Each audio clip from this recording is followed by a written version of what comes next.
Right, so it's 6:33 and school committee is going to come to order. The first item on the agenda is the consent agenda. Has everybody had a chance to review the folder?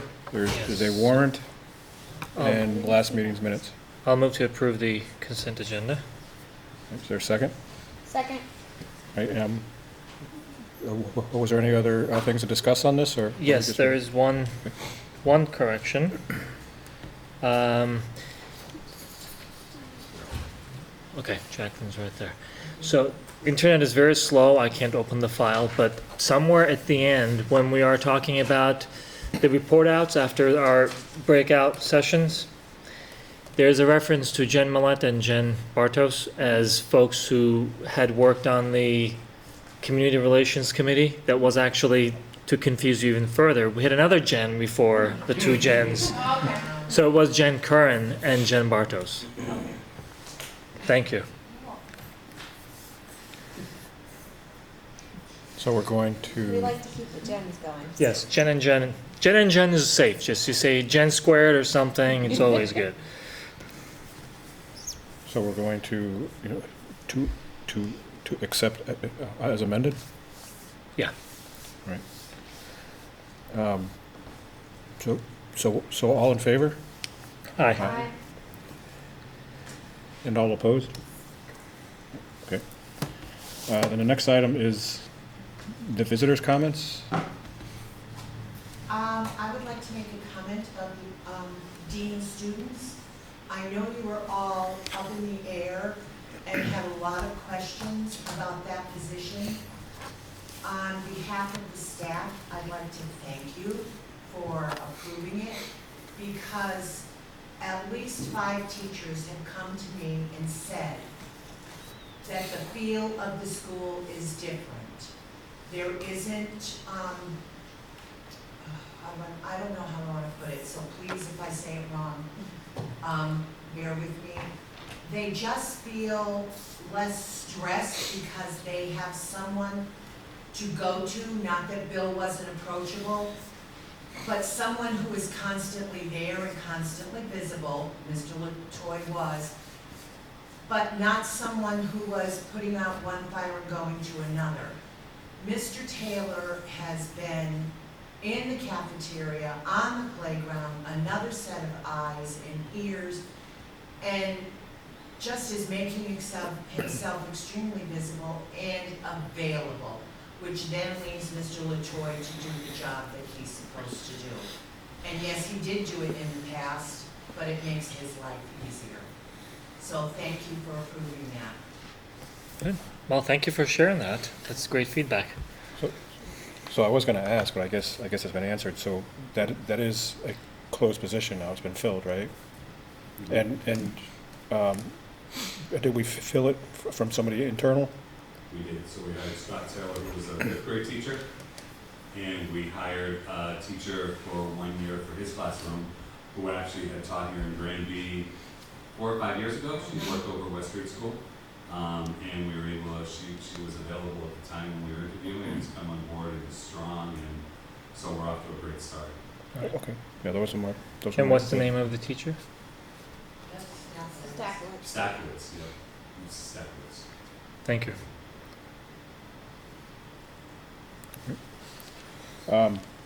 I see we have 2 visitors. Was there anything you wanted to? Sure. I mean, I know on your agenda tonight is the 6th grade, what to do about the 6th grade class for next year, whether or not that gets moved up to the high school and availability and stuff. And I think I can speak for both of us where we are just strongly opposed to that. We both daughters that are in 5th grade now and will be affected next year, and the number of parents that are up in arms if this decision goes through will be quite ugly. The taxpayers who voted for this school do not want to see their kids not get to enjoy it, and just the fear that I have of my daughter going to school with 18-year-old boys at the age of 10, I can't even begin to discuss how much that freaks me out. And I can say I grew up here, I went to 7th grade at the high school, and I know I was freaked out as a 7th grader going there, and to drop that back a year, I am strongly against it. I can tell you I coach the girls for all their sports that they play, and all the parents are against it. I really hope that this is not a decision that you go with, because I will fight this till the bitter end. All right, thank you for sharing that. Can you please, for the record, tell us your name? Oh, I'm sorry. Okay. Megan Solzik. I have a son in 7th grade and a daughter in 6th grade. And I just follow her. Okay. I told her I was gonna say that. All right. And for the record, can you share your name too? Laura's and Rusty. Okay. Thank you. Thank you both. Now we're going to move on to the student rep report. All right. So we're back in school. Athletics is going. I'm surprised you didn't say hooray or something after that. Yeah. We worked on that, but. Our athletics program is going really good. Both junior varsity and varsity for both boys and girls soccer, cross country, which had their senior night tonight, and girls volleyball. The student governments are getting back together and meeting with their advisors. They're preparing for their class meetings, which started this morning. Parent night is this Thursday. Picture day was last Thursday. Our clubs are also starting to get back together. The junior student council for the 7th and 8th graders are meeting tomorrow or Thursday. We have an esports team forming, and Hope is meeting this week too. Yeah. Are there new clubs this year? No new clubs. No, okay. Oh no, the esports team is new. Okay. So we consider that a club, not a sport? Is that how it works? Because it's recognized from the MIA, we're considering it a sports team. Okay. All right. Anything else? Nope. Anybody have any questions? Right. Well, as always, you can stick around as long as you want, or take off when you have to. All right. Right? So I just wanted to say thank you to Marcus. Marcus has been very diligent as the student representative, so I would encourage all of his student peers to make sure they find Marcus, because Marcus and I meet and talk about things that would be interesting to the school committee, and he's been most diligent, and I really appreciate that, so thank you. Thank you. I have a thought. If you have friends who are interested in hearing some of the things that we're talking about, tell them that this is open to everybody. And I know that you guys need rides and all that stuff, and it doesn't have to be just your grade. It can be anyone from the high school. If they would like to come here and listen in, we would love to have them. That would be another connection for us to have with them. All right. And I second what you said. We appreciate the report, and I appreciate you bringing a different voice. Thank you for that. Thank you. Right. And under the new business, replacement for boiler valves. Yep, so in your folder is just a little overview of this. I don't think I briefed you on this, we might have, I just asked Cheryl. One of the boilers in the high school needs some repairs done to it. In order for that to happen currently, we have to shut water off to those boilers entirely, both boilers. While right now that doesn't pose a problem because we're not heating the building, if this repair needed to take place in the wintertime, obviously we wouldn't be able to shut heat down in the building. So in order for them to do this repair, they would have to replace one valve on that boiler. While they're doing it, another valve needs to be replaced, and while they're here, we might as well just have them do the work. Since this was something that we weren't expecting and wasn't in the budget, we went to the town to have them just move some money from one fund to another in order to help us with that cost, and they approved it. So this is just the overview. It's going to be about $14,000. The work has been scheduled. I'm not sure when it will start, but the town approve the transfer of those funds. So this is just informational, there's no vote needed. There's really no discussion, I just wanted to bring to everyone's attention that the money was approved and the work will be started soon. So did the town approve the full amount to be reimbursed? Because I'm a little confused Both valves to reading. be replaced, yeah, so again, I had written it up for the one valve to be replaced, which was needed in order to do the work. To be the most cost effective, while they were here, we might as well just do both valves. So I presented both scenarios to the select board, and finance committee, and they approved to have both valves replaced. So it's 14, It's 14,000 and total? change is the amount that was Not approved, per- yeah, so not that's, per no, valve. not per, no, no. Okay. So it's approved by the finance board. Like I said, the work has been scheduled, I'm not sure when that will start, but it'll get done. Okay. Anybody have any? No, my only thing is that it does sound small, but the action itself is actually more important than what the amount is in my mind, because we were not really able to do this in the past with this type of clarity and speed.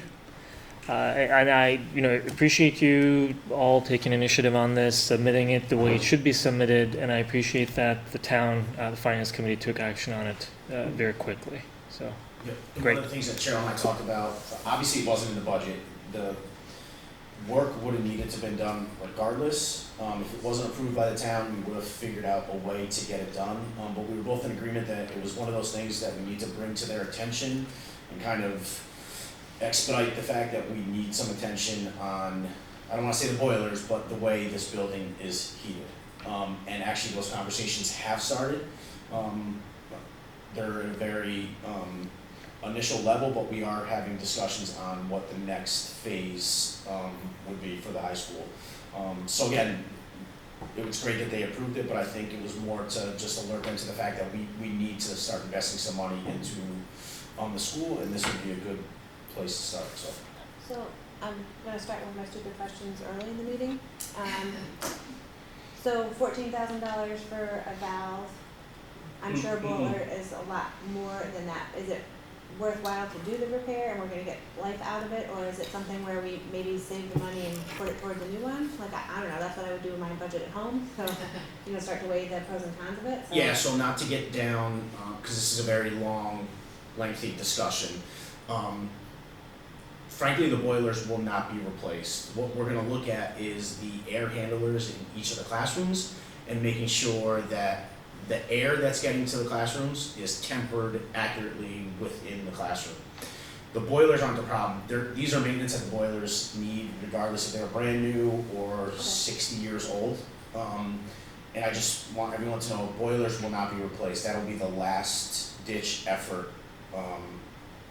to make this work. We're gonna look at other ways to do it, but this work needs to be done, and it's not, if we don't spend the 14,000, we need to spend it, cause they need to operate the right way. Oh, yeah. Yeah. I just didn't know if it made sense to look into that. Yeah, I mean, that 14,000 is a fraction of the cost of what it would be to replace the boilers, or, yeah. I like to ask my questions. Yeah, so. I thought Jem was offering to buy a new boiler, but yeah. it didn't go that far. So. Those ones out, With a yeah. spare change, Yeah. absolutely.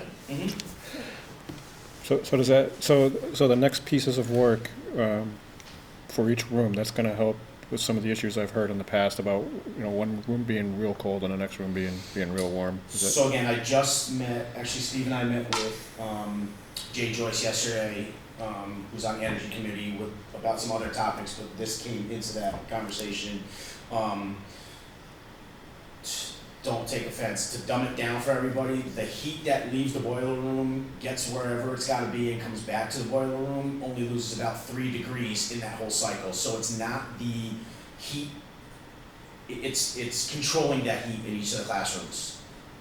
And right now, we don't have that. We have a few main controls that control that heat. It might be 80 in one classroom and 60 in another classroom. So the focus is gonna be to get every classroom at a consistent temperature. So we've already started those discussions on how we can do that. Okay, So- and then to be clear, that is not part of this fix. That's a completely No, separate so discussion, totally separate separate. fix. That's the long-term discussion. Long-term, maybe another year or two.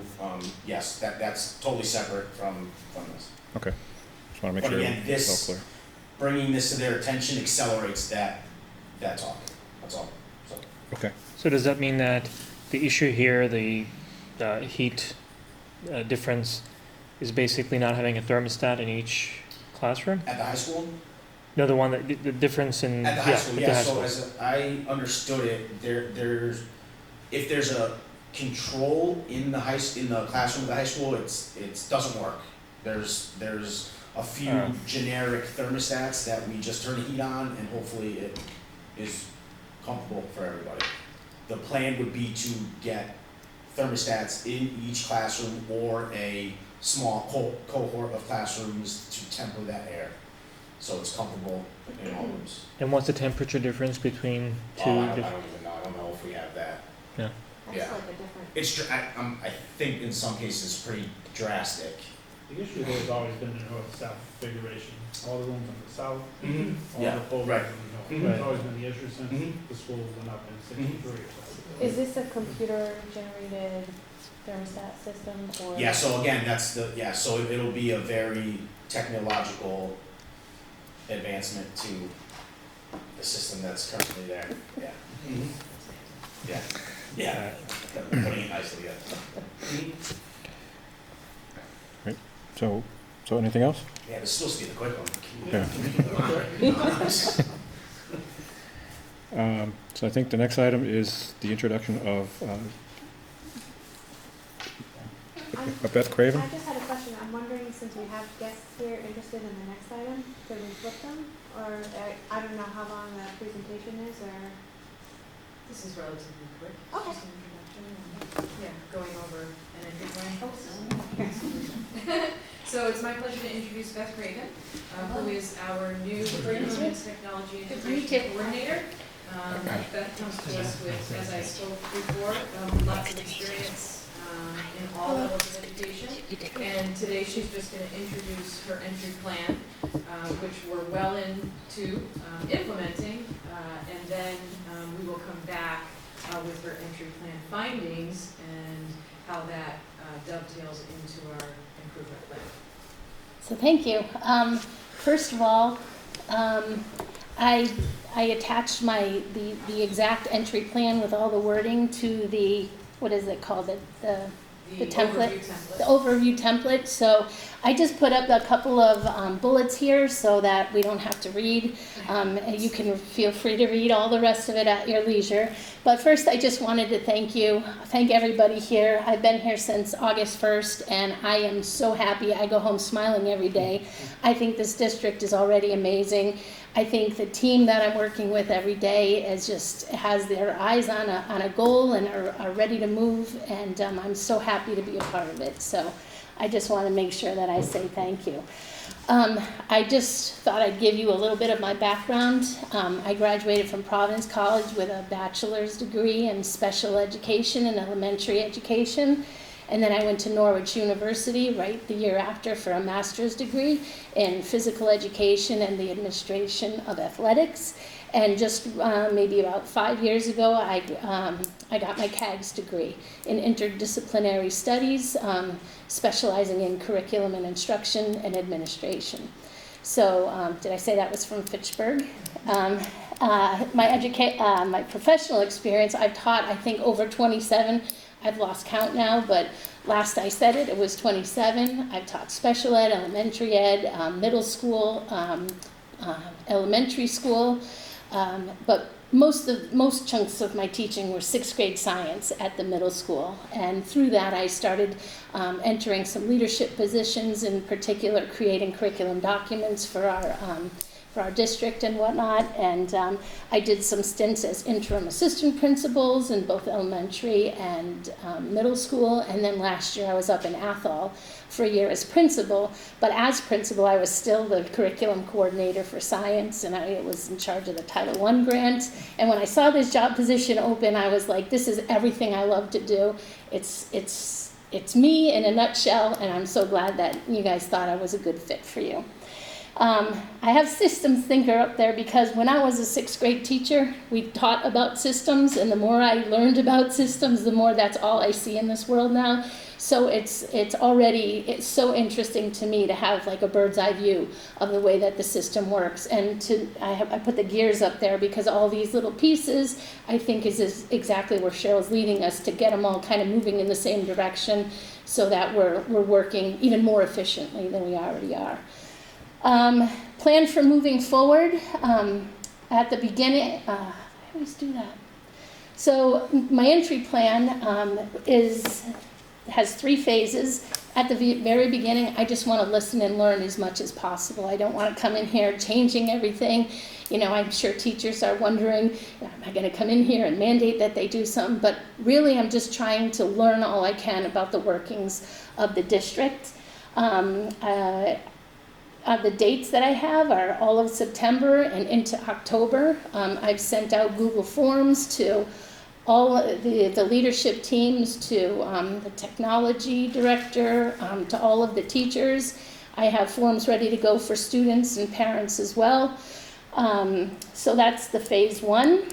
Then, after we've collected as much feedback and data and opinions and thoughts as I can, we plan to analyze and summarize kind of all of it. And then phase 3, a plan to kind of move forward for the rest of the year, and then maybe next year, and then, you know, a 3-year plan.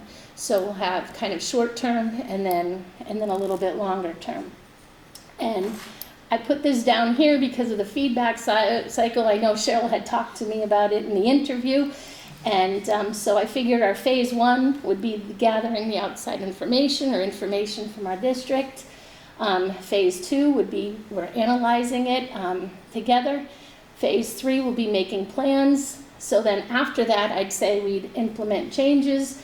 Then we'll reflect on it, which is more feedback, and then we'll just continually kind of go with that.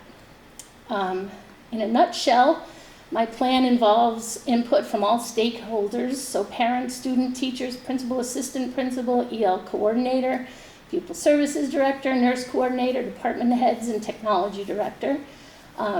Analyze, we'll look for patterns across all the information collected from all stakeholders, and I could say already that we're starting to see some patterns in different areas, which is a good place to start. And then our plan of action will be written based on data and information collected. We'll work hand in hand with the superintendent to develop a curriculum review cycle. I know that's one of our goals. And the plan of action will be shared eventually with all key stakeholders. So that's it in a nutshell, 5 minutes. So do you have any questions? I have one. Yeah. You said you wanted Yeah. like me to. Usually people say, you know, to me, do you have any questions, as opposed to me saying I have one, but Okay. no, I'm kidding. Yeah. Quick one. On your list of stakeholders, I did not see the school committee. Well, I had talked to Cheryl about that, and I was going to say it right at the very end. I think we were talking about it, and then I didn't, but I was going to offer right now. You know, I would love to talk to any and all of you if you're interested in it. I would definitely love your opinion of what you think is going on and what areas you think need work and whatnot. It just slipped my mind. Yeah. No, that's Until all good. Well, there was a comma. Maybe, yeah, that was it, And yeah. There's supposed to be school committee there. Yeah. Great I save. remember the Great comment. save. I think I was double checking, and then I just slipped my mind, so. Yeah. Of course I would love to have you with that. Yeah. I mean, it's. I think to us, it's beyond being informed. We had long conversations, a lot of deliberations around the position, but also what it would mean to the school district, how Sure. it would, bring different perspectives on curriculum, but also help us integrate technology. Oh, yeah, for sure. So really understanding, what's going to go into that plan is of Excellent. interest to all of us. Great. So it will be great. Sounds good. All right, thank you. Thank you. Welcome aboard. Thank you. Yeah, I'm just thinking along those lines, because I was interested in some of that stuff too. Is it, something we can have her come back once or twice to, I guess, I'll let us know some updates and along the way. Oh, of course. Okay. She lives in Boston, though. That's not what I heard.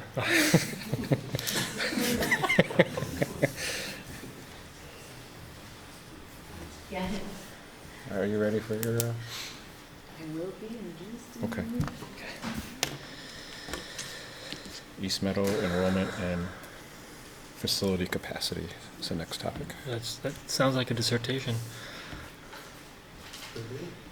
Yes, it could be.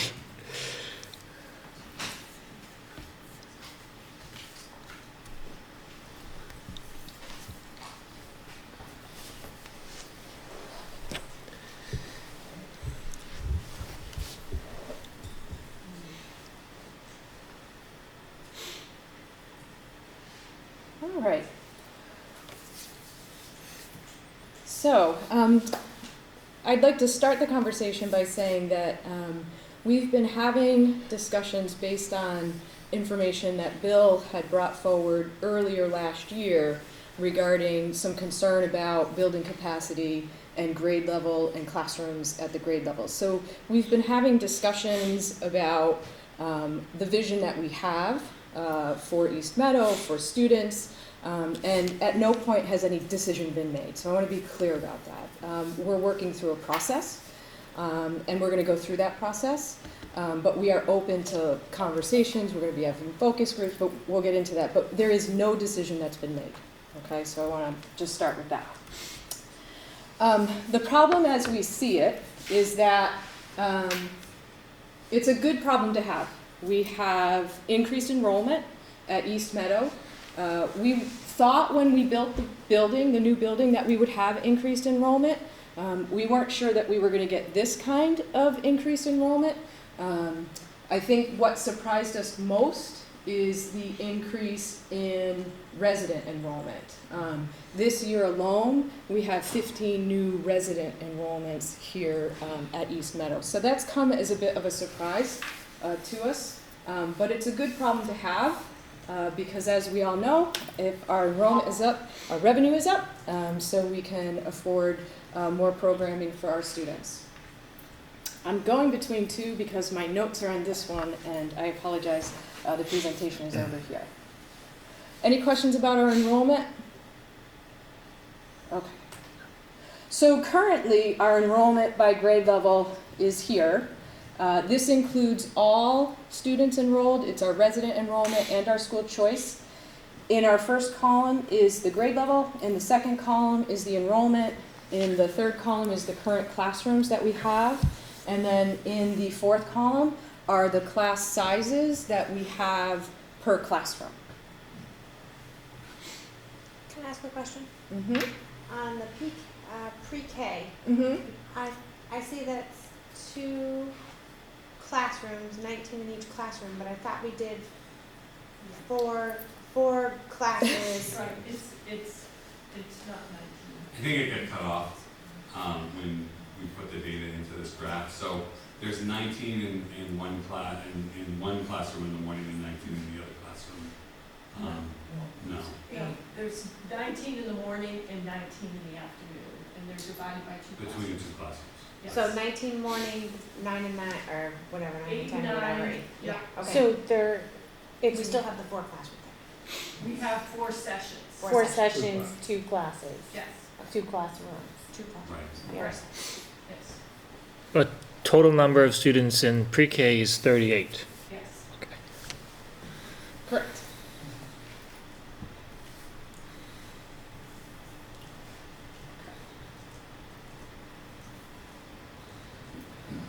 All right, so when we talk about enrollment and we talk about class size, one of the things that the district has worked really hard at is making sure that at our youngest grade levels, kindergarten, first grade, second grade, and even third grade, that we have very manageable class size.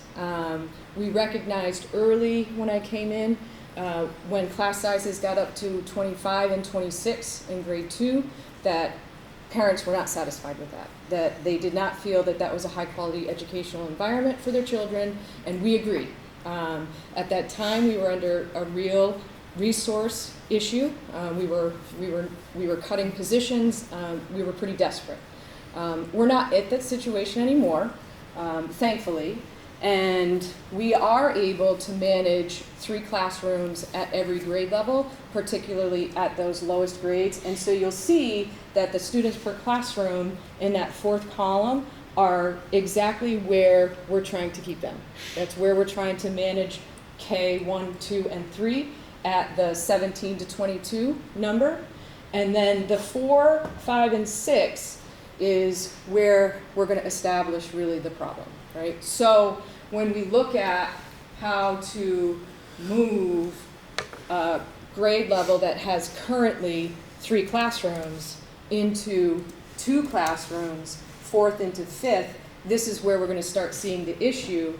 If we don't have classroom space, our 4th grade going into 5th grade is going to end up at 27 students in a classroom, 28 students in a classroom, and parents have said to us that that's unacceptable.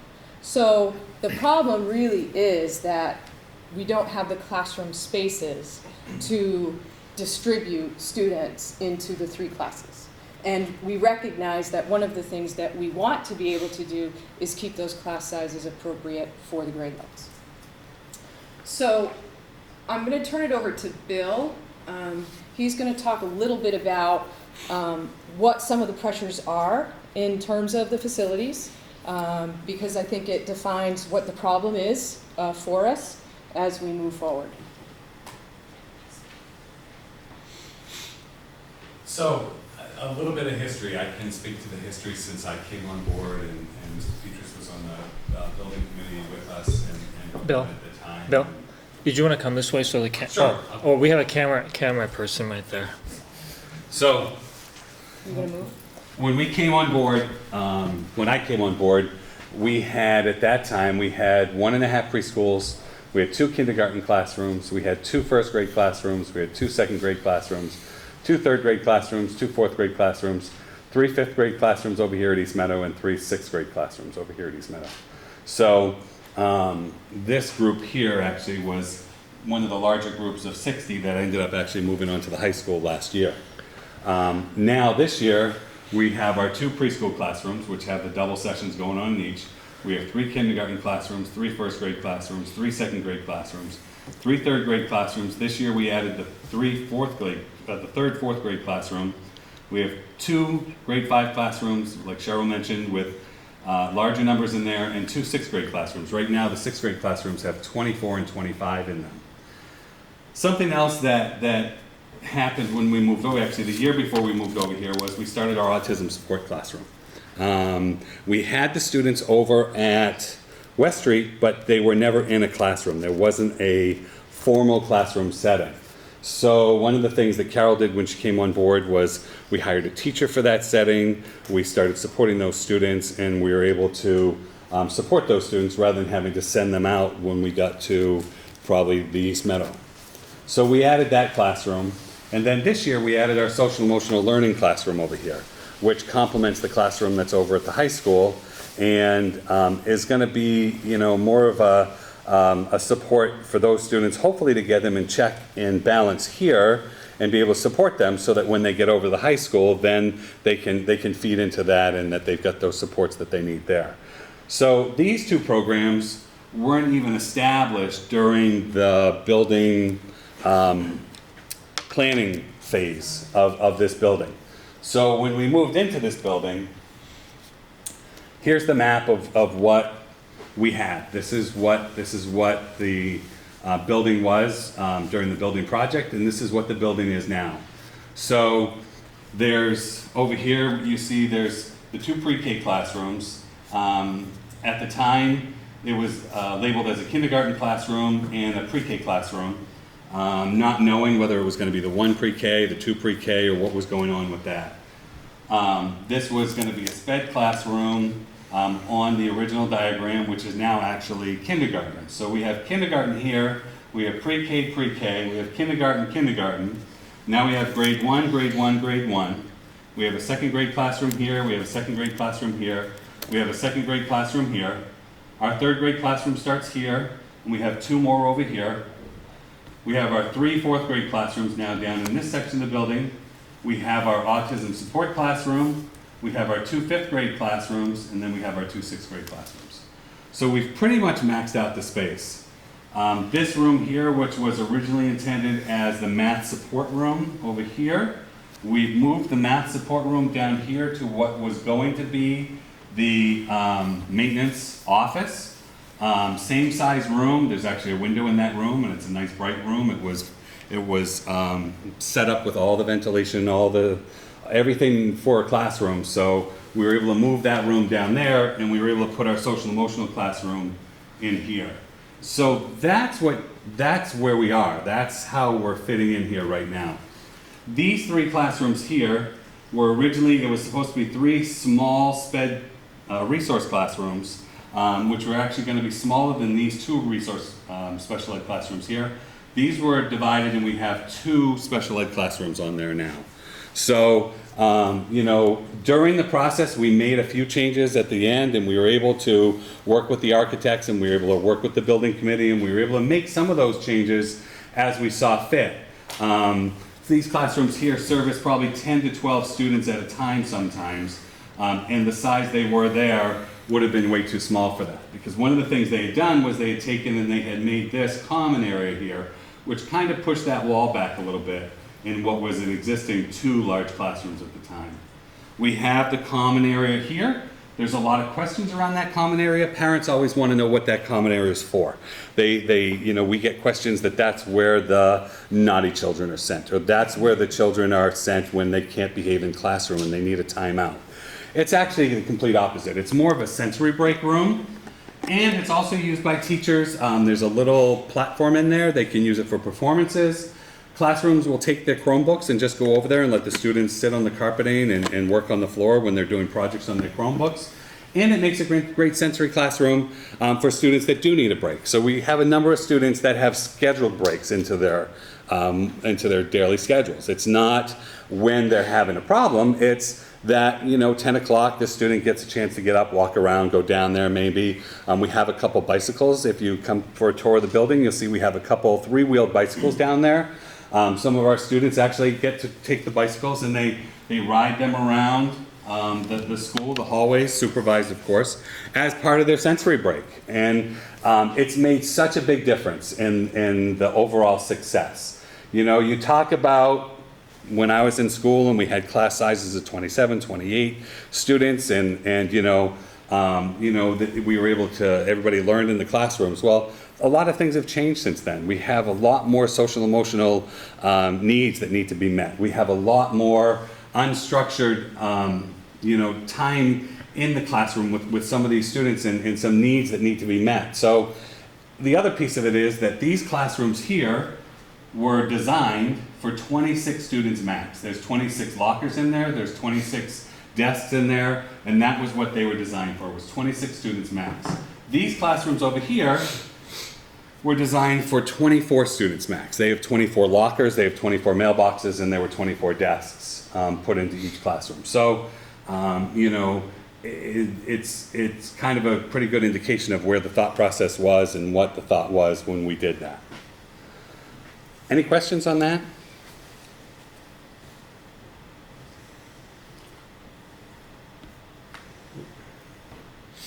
So, Cheryl, you want to? Sure.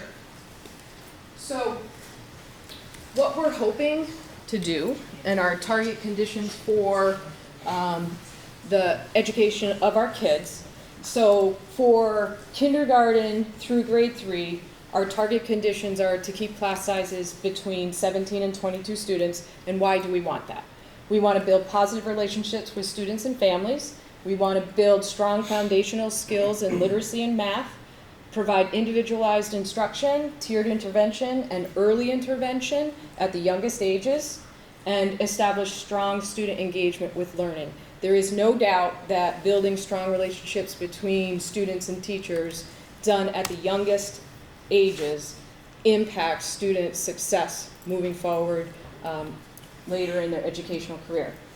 For 4 through 6, we're trying to keep class sizes between 20 and 25. Why? We want to maintain that positive relationship with students and families, build strong participation in cooperative learning skills. In 4 through 6, we're doing a lot more cooperative learning, project-based learning, and so that class size of 20 to 25 avails itself to those kinds of learning activities. And I think this is important. We need to build foundational skills in using literacy and math for knowledge building at higher levels. And what teachers will say is we want to make sure that kids move from learning to read to reading to learn. And so that takes a lot of individualized conversation, small group instruction, because even in 4 through 6, we'll have students with very different abilities, and so groups of children will need different types of instruction. I noticed in the first breakout, it's only listed kindergarten through grade 3, but we just went through and there are pre-K classrooms. So why are those class sizes not itemized in that target So conditions? pre-K is not itemized for class size. Pre-K is sort of its own space. It's an integrated program, and what we're trying to do is maintain a balance between peers and students who need support. So it's a totally different program than kindergarten. Okay, so the class size doesn't matter for that, but they're taking classrooms, they're using classrooms. There's regulations, Okay. around integrated programs, so 7 students with disabilities, 8 peers. Is the maximum you can have in a class. So, Good question, and I should have had it in here. so 7 students with disabilities and 8 Peers, peers, so that's a total of 15. 15, We just showed 19. correct, right now, at the Right. beginning of the school. In 2 classes. There were 2 sessions. Right. Okay, so because we're splitting them, Right. okay. So one of the things that we talk about at leadership is, as a target condition, is keeping specials classes in classrooms designed for content. So keeping music in the music room because it was designed for music, keeping art in the art classroom because it was designed for art. It has a kiln, it has multiple sinks, it was designed to be an art room. One of the things that we've been talking about even prior to this discussion about facilities is the team has, since I've started, wanted to create vertical alignment and teacher collaboration in grades 6 through 8. There is a disconnect between the transition between 6th and 7th grade, and we want to work on that. We also want to ensure that content-specific instructors are available in 6 through 8 to improve student learning outcomes in math and science in particular. When we look at our math and science scores, we are noticing we're not making the progress that we need to be, particularly in math and science. And that is a target condition we need to improve there. As a target condition, we want to make sure that we're using current facility space as efficiently as possible, but also anticipation of further potential growth and fluctuations in grade level enrollment. And we also, as a target condition, need to focus on using school choice as a source of revenue. So what have we been discussing? We've been discussing keeping East Meadow a pre-K 6. We've discussed moving pre-K program to Granby Junior High School or an alternate site. We've discussed moving specialist programmings from classrooms. We have discussed transitioning grade 6 to Granby Junior Senior High School. I can't think of any other things that we've been talking about, but this has not been a singular discussion. We've been talking about this particularly when Bill brought it forward, but prior, when we've been looking at our grade 6 through 8 students as a range. So what are we recommending moving forward? For our next steps, we would like to have focus groups and a walkthrough with the community to share this information. We'd like to have focus groups with teachers and with students to get their input. And then we'd like to present that focus group feedback to the school committee. And our timeline would be at the October 8th school committee to present the findings from the focus group and have further discussion with the school committee, but that we would come to that meeting with a proposal, with a recommendation of the team based on the feedback that we heard from all of the stakeholders. And then on November 5th, have continued discussion with the school committee and then a decision moving forward. Backing up to your next steps, why is there no focus group with parents? Community, I guess I assumed was parents. So our idea was to have a focus group, several, so Some in the morning before work, some during the school day, and then some in the evening. So we could hit all parents and all community members. So if they were able to come in the morning before work, we would meet those parents and community members during the day, parents who might stay at home, and then evening meetings as well.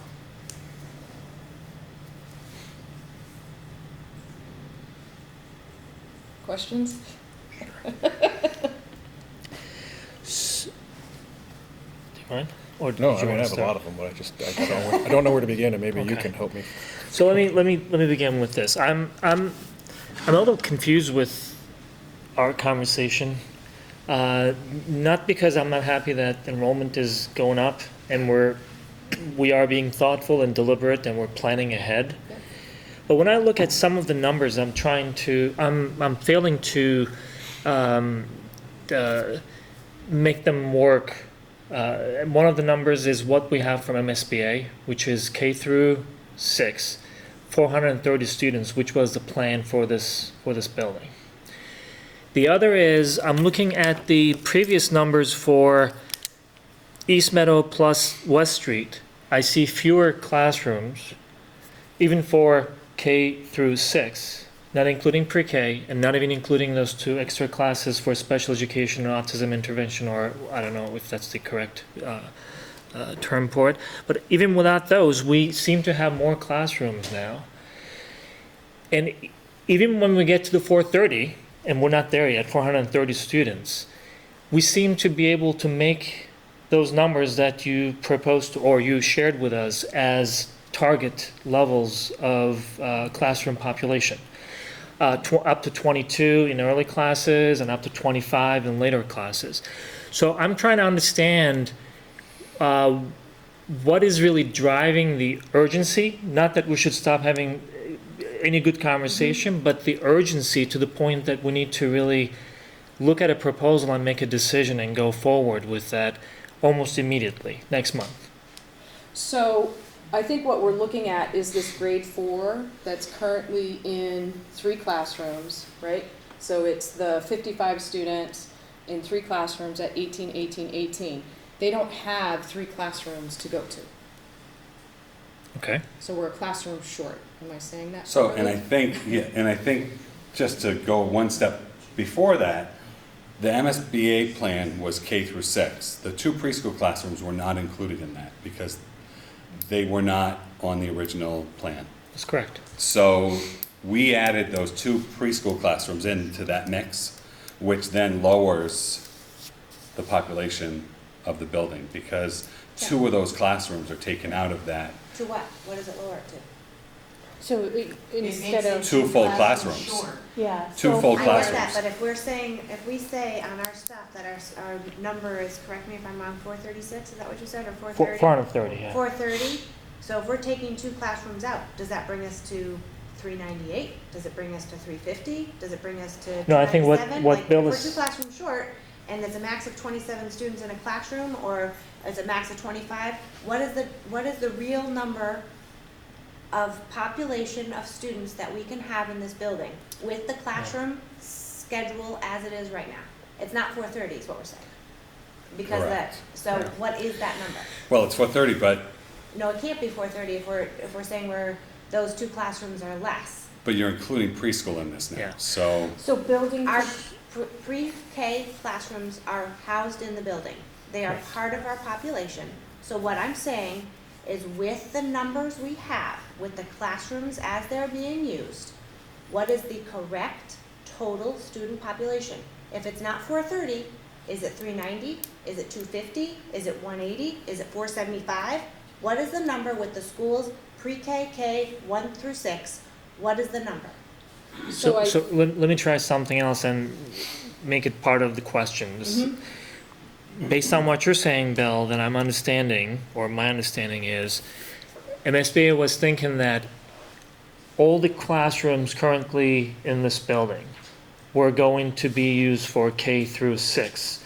Because at the time, we did not get into a discussion of including pre-K in this building, let alone having 2 classrooms split out of that for special education purposes. Is that what you're saying? Sure. So the original then was 25 classrooms for K through 6 for 430 students total, whereas right now we are saying that we took 4 of those out, 2 for pre-K and 2 for special education purposes. So we are now saying 430 students. If that's true, if it's still true, now it has to be done with 21 classrooms. So here's the thing. There has to be some interesting configuration somewhere. Simple linear, which is not going to work here, but linear approach to the calculation tells me that we can still make the numbers because we are still within that 22 up to a certain level of classes, through 3rd grade. And then we are still able to fit in up to 25 for the upper classes. I completely understand and see very easily the immediate problem that you're pointing to, but I'm wondering if there is a different way of approaching it. And what could that be? I don't know.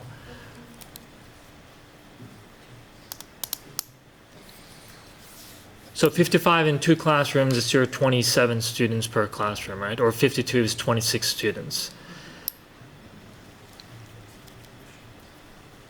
And the other thing that I'm seeing so we have this 40 or so increase in 2 years in our population in our elementary schools, not in this building, but in elementary schools. We seem to be treating that as an indication of a trend, which may not be the case. And if that turns out not to be the case, we have a couple of classes where we have high numbers of school choice students, and when we roll back in the cycle, we may not take in as many school choice students.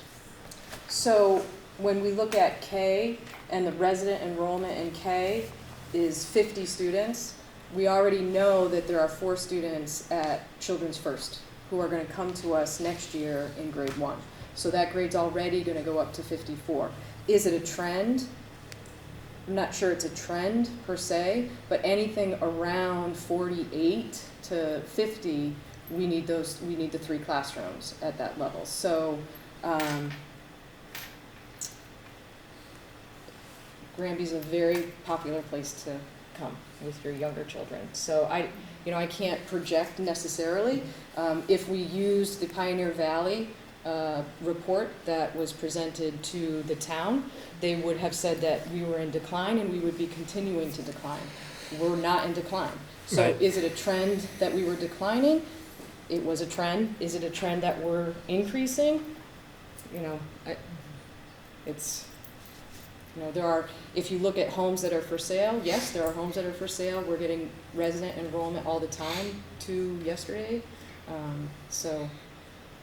Cheryl, that was one thing I was just gonna mention, is it doesn't matter what those numbers say. During the school year, there is an influx of students. Yes, some leave, but basically you get maybe 3 kids per grade level every year. If I'm wrong, correct me. But I've been in those classrooms and it's a scramble. Oh, I got a new kid on Monday. And those numbers are gonna go up. Well, that's true, but when you look at the numbers, 6th grade you have 11 school choice students.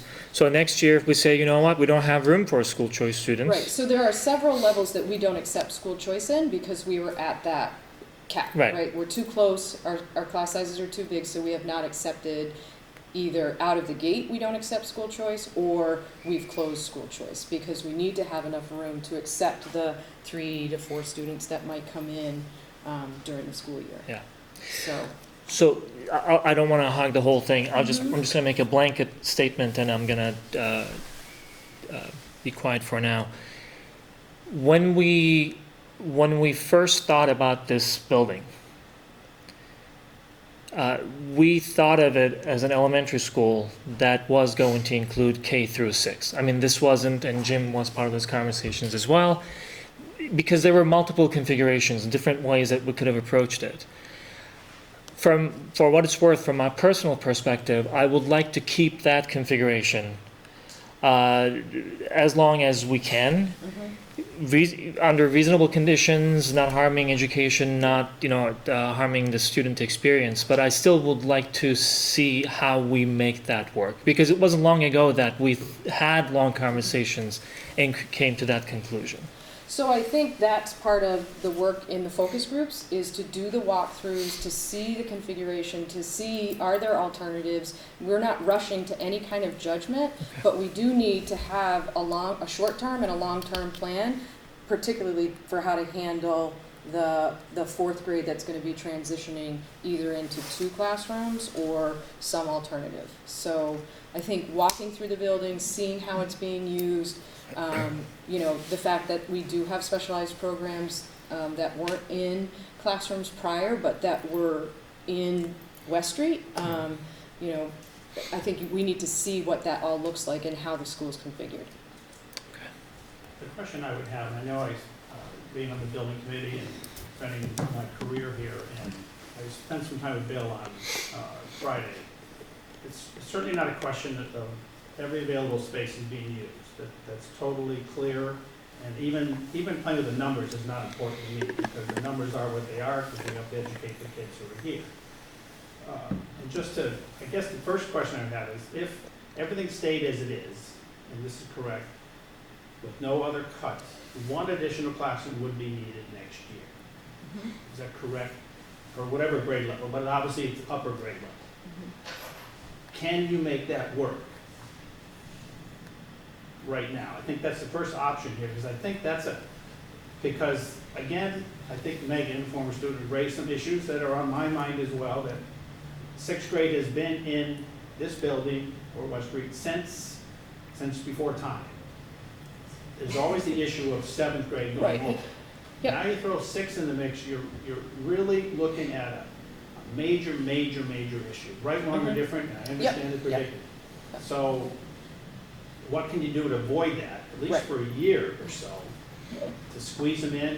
And I bet you there'll be some people, and regardless of the size of the room, some parents might say, I don't care if there's 28, 29, at least you're still in this building and not moving over there. Nothing against the people over there, nothing against the program, Steve or Allie, nothing against the teachers over there, but are you willing to fight that battle, which I think would be a tough one, along with the fact that there's a lot of people said we built this school for, remember, the pre-K or K through 6, and now take my kid out of here, taxpayers, it's just an issue. No, I don't know it if is, we and wanna- and I understand the quandary, but you got to put out, what do we want to do, what battle we're going to fight, and if the numbers continue to go up, well, it's pretty obvious, but. And I do think that's look why, at the other options that yes, we may have. the community parents, yes, absolutely, but also teachers. They have a strong voice in what kind of classroom they can manage, and the kind of classroom that is effective and efficient for them. Because when we do start to see, the 30 in a classroom, which, you start looking at 1st grade, those numbers start coming, or 3rd grade, 2nd grade, we get some enrollment, you get to 60, you're gonna have 30, and that's, teachers are gonna push back on that, and they're gonna say, I can't teach a classroom of 30 and be effective. And so I think there's a lot of variables in this, and, we're in a position where looking at configuration is because we have increased enrollment. We're not in a position where, let's say like a Palmer, they went 6-12 because they closed a middle school, So 6-12 is not a configuration that doesn't occur. There are about 17 schools, public schools, that are very similar to our size that are 6-12. There are about the same number of 7-12s.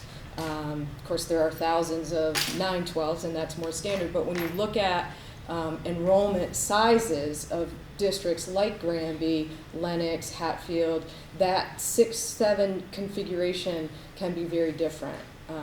So I'm gonna say it, because I'm also dual-headed as a parent. Another reason I don't want my 6th grader to go into the high school is 7 through 12 there, yes, lots of older kids, yes, but what are the other conversations we're having about that building? It's not the ideal building. Like, we're gonna, I always get in trouble with these things, but Come to the focus group. Oh, I'll be there in multiple fashions, but, you know, that's the building that we sort of say in a joke, like, that's the school that's falling down. It's great, we have this brand new school that I'd love to see that it's flourishing, but let's not put more kids in a building that we're having trouble keeping standing. Like, you know. Well, I think the know that's an question is, how do we exaggeration. I get it. We've got a educate brand kids new in roof, we're facilities doing that are lots of appropriate, things. is really the question. If the question is, do we need to invest in Granby Junior Senior High School, then the question is, we need to invest in Granby Junior Senior High School, and what does that look like? But And I how do mean, we get the I don't wanna town invest in that involved only to put in sixth that graders there. discussion? Because that's a long haul too, you know, that, and I agree with you. We need to invest in Granby Junior Senior High School, absolutely. But I don't want to invest in it to put sixth graders there.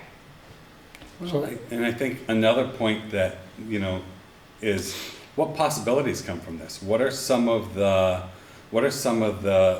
things that could happen by putting sixth grade over there? What are some of the increased programming? What are some of the increased athletics? What are some of the increased music? There's a whole bunch of pieces that we're not even looking at, and you know, I think it's unfair to judge something without looking at all that. You know, the other piece of it is we talk about this building being pre-K through 6. Well, in the original plan, and from the first time I looked at the original plan, I knew we were going to not have enough room for the classrooms we had.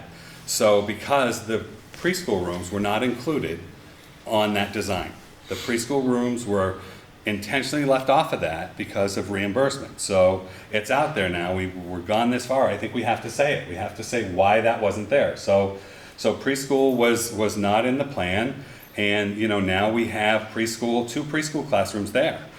We also have 2 special ed classrooms that are there. You know, and you have programming that is now taking place in the building, and you know, is there room? No, there's no room. You know, we walk through the building, unless you want to take part of the library, unless you want to take the art room, unless you want to take the music room. You know, those are options that we looked at, and you know, you have music on a cart. Well, you start getting into things like that, and you start getting into class sizes of 27, 28, now you're going to lose enrollment again. You know, you're going to start where people aren't going to want to move into a school district where class sizes are high and specials aren't viewed as important. These are all things we hear from the people that move here. These are all things we hear that are important to people as part of school. So I think there's a whole host of things, which is why we didn't want to get into a lot of specifics, but by putting this out there and then being able to go to focus groups. Right, and I think the focus group is a great way to understand what people want in the building, not just for grade 6, but you know, to Emery's point when he sent an email earlier, what are the target conditions we want? How do we want to educate kids in Granby? And what are the important parts of that? Yes, we want to keep kids safe. Absolutely, I understand that. I'm a mom, I have 5 kids, you know, my 14-year-old is a freshman. It's nerve-wracking, I get it, I absolutely get it. But there are other things that people are thinking about too. What is that? And how can we get at that and understand what people are thinking? Bill, just to go back to your presentation earlier, the 2 classrooms that are dedicated for special education purposes, did you say that those are much smaller in size? One of them is a regular classroom. Okay. Which we have to be careful with as well, because civil rights and whatnot, we have to be careful about, and our you know, how we're educating our special ed students. The other one is smaller. So the social emotional learning classroom is in a much smaller room than it probably should be right now, because there's only about 3 students that are part of that program right now. We have probably 4 or 5 more students that are going to grow into being part of that program, and that classroom is going to need to be moved into a larger room as well. So when we talk about the 6th grade, if that does happen, or coming up with 2 classrooms, one would be a 5th grade classroom, the other would be that social emotional learning classroom would move into a larger classroom and would need that room for the programming to be done successfully. And you know, we're happy, one of the things that we want to do with the focus groups too is tours the building. You know, while students are in the building, and while the students are in class, and to see how every space is being utilized, and to see what 24, 25 students look like in a 6th grade classroom right now. And then, you know, imagining what it would be like putting 3 or 4 more desks into that classroom. So, you know, by no means are we saying, you know, we're just looking at all the pieces. And I think that's what I'm asking everybody to do, is look at it with an open mind and say, you know, well, how are we gonna make this work? One way or the other. You know, and Jim said it as well, you know, we know it's there, looking at the numbers. You can manipulate the numbers any way you want, but we know that at some point we're gonna need that space, but how do we do it? What do we take away to make that happen?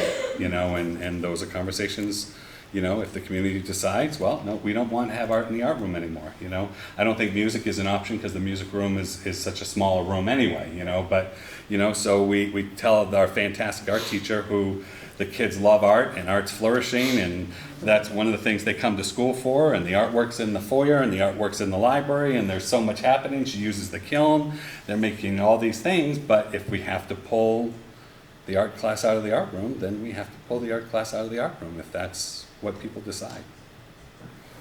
So I would just say, there's no easy answer. So the groups, what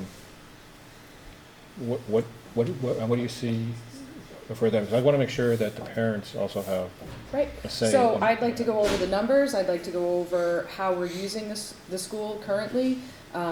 Make sure that people understand the numbers of classrooms, you know, why we have 3 classrooms per grade level, what that results in for us, but also really get their feedback in what it is they're looking for, and if they have any solutions and ideas.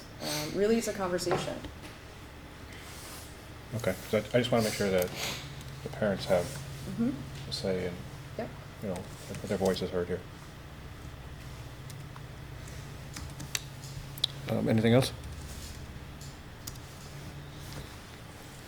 So you're going to keep us up to date on all of this, I hope?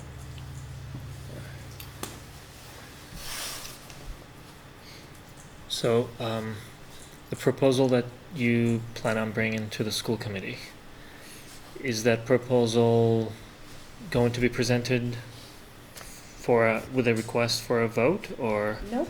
Okay. We presented, You're just giving us a month to kind of. we're gonna present the findings on the 18th, and then present the proposal, based on the focus groups, and then November 5th, come back and with more discussion. I think Okay. the question is, why does this feel so rushed? There's a lot of planning that has to go into next year. We will already be resourcing next year in November. We already will have capital budget requests. We will have our budget process up and running. So this, whatever outcome there is, there will be repercussions for budget, for staffing, for decision-making for the next school year. So we need to at least address the first year problem, and then figure out the long-term solution as well. Yeah. And that would also mean configuration if there are Exactly. on the other side as well. Mhm. Yeah. So the bottom line is, we're more or less having this conversation because we're missing 2 classrooms. Long-term, yes. And it wasn't easy to bring it forward since I've been bringing this forward, you know, don't shoot the messenger. It's just been, you know, I've been coming to Cheryl for a couple of years now saying, we got a problem, you know, we got a problem, you know, and we just, so yeah, did it get out to the community, and did it get out? Because we've been having these conversations about, when are we gonna have this conversation? When are we gonna bring this forward? When are we gonna talk to school committee? Are there any other alternatives, you know, and looking at every possible thing we could look at, and saying, you know, what can we do? And, you know, putting some serious thought behind it, which I commend, you know, the superintendent for, I think. And, you know, having Beth on board now, you know, we have a great leadership team that really is thinking and processing before we, you know, just come out and make a decision. What is the, again, I'm out in the community, but I'm sort of removed, so what is out there in the community? Just a couple of minutes, what's out there if So, we've had some initial discussion? yeah, What's go ahead. out there? So the kids have been coming home saying that the teachers and staff have been saying this is a done deal already. The current 5th graders will be spending 6th grade in high school. These Get are ready. from your teachers and your staff. That's where we're getting it from. That's not good. My daughter came home yesterday off the bus, FaceTiming me, and said, I heard from so-and-so and so-and-so, Mom, she's like, why are you even gonna talk about it at school committee, it's already all done. So, Okay, well, we know it's not done. we know it's not done, and that's what I keep telling, and I that's just why I need to It know goes that. into a panic attack to have the 10-year-old come home crying because her teacher told her that she's gonna be in the high school next year. And and it's been out there in a rumor capacity for a while, which is why I brought it forward a little bit ago, because people are coming up to me and, you know, sort of ticked off, like, hey, why did you, A, vote for this, and B, not tell me? And I was Right. like, both of those are untrue, haven't even talked about it. Again. So an example of a conversation with a staff member, you know, they're looking at classroom sizes, they're doing the math, and they'll come forward, or they have come forward and said, hey, like, if this happens and we have to move, am I licensed to do so, right? So there were conversations about, yeah, you're licensed to do so, you're a 5.8 license, and so those kinds of conversations happened, but never did the leadership team say, and by the way, it's gonna happen next year. Like, we are nowhere near that. So we all know how rumor kind of flares up and flames up, how maybe it's misunderstood, and I could have been misunderstood in my conversations with some staff around, you know, licensure and things like that, but we did have conversations with staff. They came forward concerned. Am I going to have a job? And, you know, should I be looking? Am I going to have to go up? Maybe I should stay here and go to a different grade level. So there are all kinds of conversations that happen, and so it's unfortunate that, you know, that's getting translated to kids, and I think that's something that we need to have a conversation about, because I'm not happy about that. And we never address the staff. This Right. has not gone to the staff level where we've said, this is happening, and, you know, tell the student or prepare for this. So it is concerning, and it's great to hear that. And I hope the community knows that, you know, when Jen came forward with her email, or, you know, that we need to hear these things. Well, And you so know, that's sort of a question that I have. When would we have been having this meeting if I had Right not now, forwarded I mean, that it email? was on our DLT. If you go back to our agenda meeting notes, it's always been on, you know, what did the enrollment look like? What does it look like in terms of class size, classroom space? it was on our summer. And it was on our summer retreat. Retreat So, But that's my question, is when would we, I mean, I just feel like the timing is a little suspect, I'll say, just because. well, honestly, it was on that agenda. When Okay. you sent the email, it was going to be on that agenda. And while it may look suspect, it's actually perfect timing. You Okay. know, we have the latest enrollments from the summer. Summer is always sort of an enrollment time that we lose students, and not that I was hoping we would lose any students, but I was October kinda 1st maybe is hoping. also the deadline. But yeah, I was gonna so- say, enrollment status doesn't happen until October for the official right. enrollment status, so that takes time also. So coming in September, we have an unofficial amount for enrollment. Right. And then in October, we get the official. Mhm. So, one other thing. It seems like the immediate need is the fourth graders for next Yes. year. Mhm. If, like, I don't want this to be rushed or anything. If it Mhm. feels like we need to tease out more and we just need to solve for that first, Yep. I'd That's like to do that. absolutely Okay. an option, absolutely, yep. So Does anybody have any problem with that? Where do we stand as a committee? Because I only came on in May, so was this talked about as a committee last year at all? No. No. So it never made the school committee level. No. But yet it got out there before it got beyond us. So that's an uphill climb already. Can't do anything about it. So I guess the committee, we as a committee should decide that we're gonna give the blessing for these focus groups to occur. But that doesn't mean that we're committing to anything. I think that's the issue that's gotta be Absolutely, very yeah. clear out there, pretty clear, that we're, Yep. unless we wanna say tonight, stop it, forget it, make it work the way it is. I mean, that's another option you gotta put on the table. And that's not to make more work for someone, I understand the predicament, but, you know, we're gonna create a buzzstorm out there.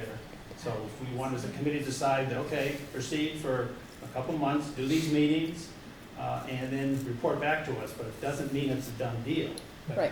What But it- seems to me, if that's out there now, that's a tough uphill climb, and it puts us as a committee, puts everybody in a real tough position. You know, I think as the superintendent, it's my job to bring forward the problem, state the problem as we see it, offer some solutions, and some timeline and next steps. in terms of the timeline of how we created this and sharing information, and information getting out. Granby's a small town. We have teachers who work in town, live in town. We fight this all the time. Information that should not be out. We have to have conversations around confidentiality, and not that this is this issue, but we are a small town, and what happens in the schools is very transparent because our staff are very close to either living in town or school choice their kids in or whatever. So it's something that we struggle with all the time. And again, I had conversations with staff. They came to me concerned. What does this mean for me? And that's a natural reaction for them to have. Am I going to be employed? Do I need to get a new license? What does that look like for me? Just based on what they saw in terms of class size and classroom space. And that's the problem. Yeah, I agree. Yeah. So to add to what Jim said, I think we have to make sure that everybody understands, whoever's watching and whoever's not watching. We always encourage, as you said, you and everyone, the administrative team, to come to us with any problem that may be observed, perceived, whatever it is, so we can have the conversation. Personally, I think, having focus groups and getting feedback and input from all these stakeholders is a good idea. But at the end of the day, I think we also have to make sure, because we said different things, that this wasn't something that we discussed before. Mm-hmm. This is not something that we could have discussed before, because every meeting that we have is an open meeting and we do it in front of the camera. Anyone can go and see every meeting that we had so far. Consequently, there is no vote, and there could not have been any vote, because unless you are in an open session and discuss these things and make a decision, you cannot vote on it. So there is no decision whatsoever related to this topic. The communication side, or how communication is happening on the school side, is a different story that we can talk about. But I want to make sure that the community understands there is no decision. As far as we know, we're exploring based on a problem that the administrative team and our superintendent raised, but there is nothing that says next year sixth graders are going to the other building. Is that fair to say? Okay.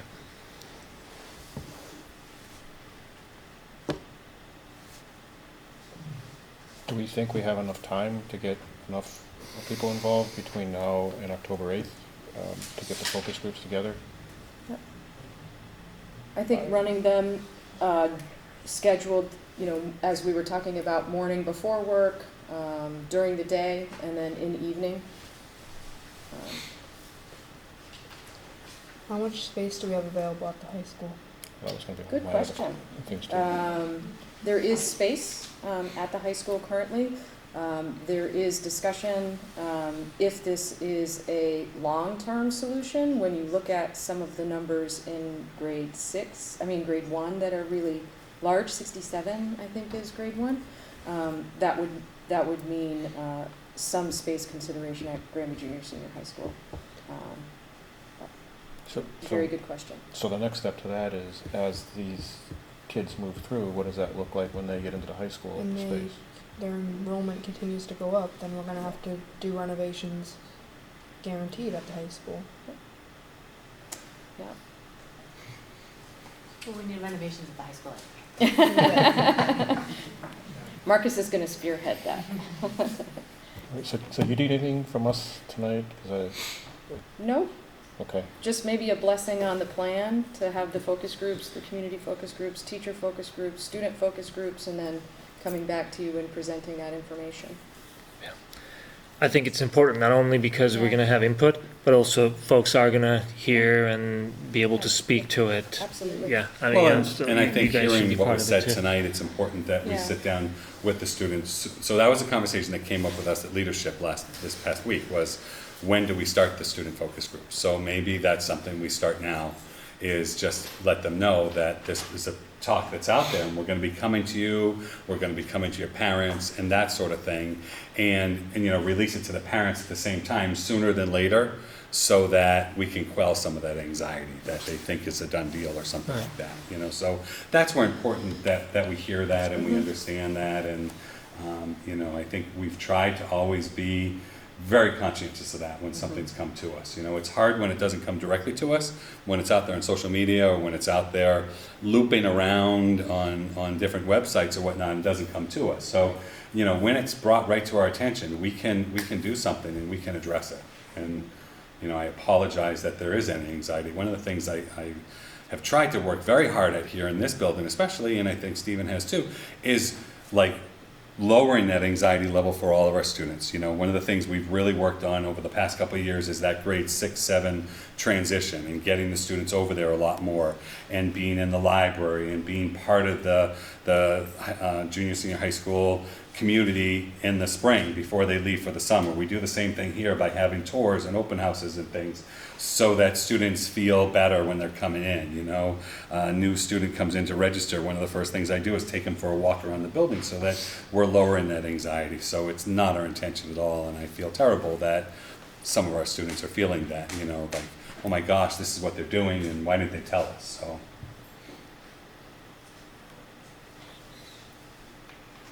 Anything else? Anybody have anything else? Thank you. Anything else? Since this was. Where to start, I think I've got 17 questions written down, so I will read them. Unfortunately, be a thorn in your side. It's okay. it's okay. I get it. This is why we're friends. Don't shoot the messenger. Yes, it's all good. Thank you both for coming. Yeah.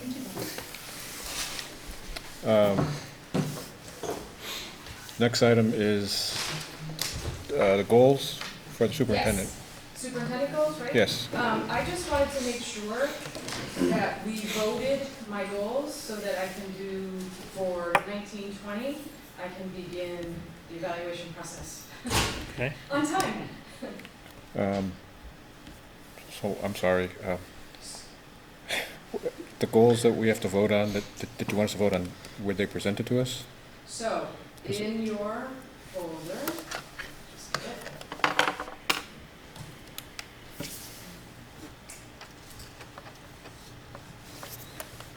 I did not include that big document that had all of the evidence. I just simply brought out the goals. The Word document they gave? Yes, so it's the 1920 superintendent goals. So the district improvement goals are to implement and deepen our collective understanding of the roles and work of effective instructional leadership teams, ILTs in each building and at the district level. 2, to implement a curriculum review cycle with a clear focus on integrating innovation and technology into every classroom.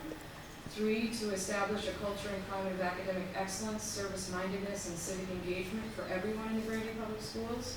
And 4, under district improvement, for the superintendent to develop new and expand current opportunities for social and emotional learning. Then the professional practice goal for myself, to develop effective means of communicating district accomplishments and needs, to develop trust and influence with state legislators, town boards, and town offices. And then finally, the student learning goal, which is a requirement of DESE and needs to be measurable. On the 2019-20 MCAS, at least 20% of students will exceed expectations and at least 70% of all students in all grade levels will meet expectations. Students impartially or not meeting expectations will demonstrate growth to the next achievement level through documented interventions. So, those are the goals. So are these close to what they were last year? Yes. Okay, because I didn't think we needed to make very many adjustments unless somebody disagrees. So do you need a vote? Yes. A vote on this? I can motion for the 2019-2020 superintendent goals as presented. Second. Okay, any other points to discuss? And I think you're getting ready to ask a question. Yes. Just a quick one. When do you think you would have the whole plan with your objectives and So can your you hold that measurements? question? Yes. Okay, because I'm going to go over the district improvement plan. Okay. Development. Yeah. Which is a graphic, and then I think you'll see the connection. Okay. Cheryl, on the student learning goals, at least 20% will exceed expectation. What was the percent this past year? That's a really good question. It's low. I will get back to you. Yep. And 70% will meet expectation. What was the goal this year? I'm just Oh, wondering we how didn't close these have are that, to. yeah, we didn't have it as a That's a goal new last thing? year, right?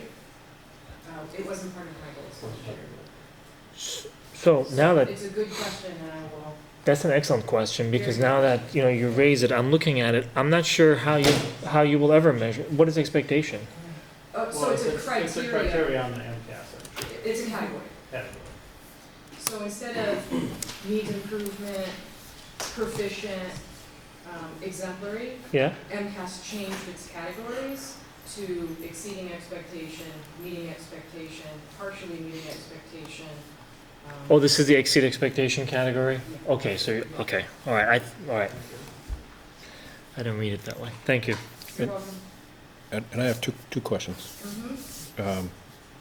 The goal here is to have your performance done by the end of June next year, right? Mm-hmm. And have all of this kind of make more sense rather than doing it after the fact. Right. Okay. Second question, I thought we identified a couple of specific grades where we didn't get the growth on the MCAS year over year. And not for this year, but I'm thinking next year maybe if we can try to work in something along those lines to see if we can target something like that. Sure.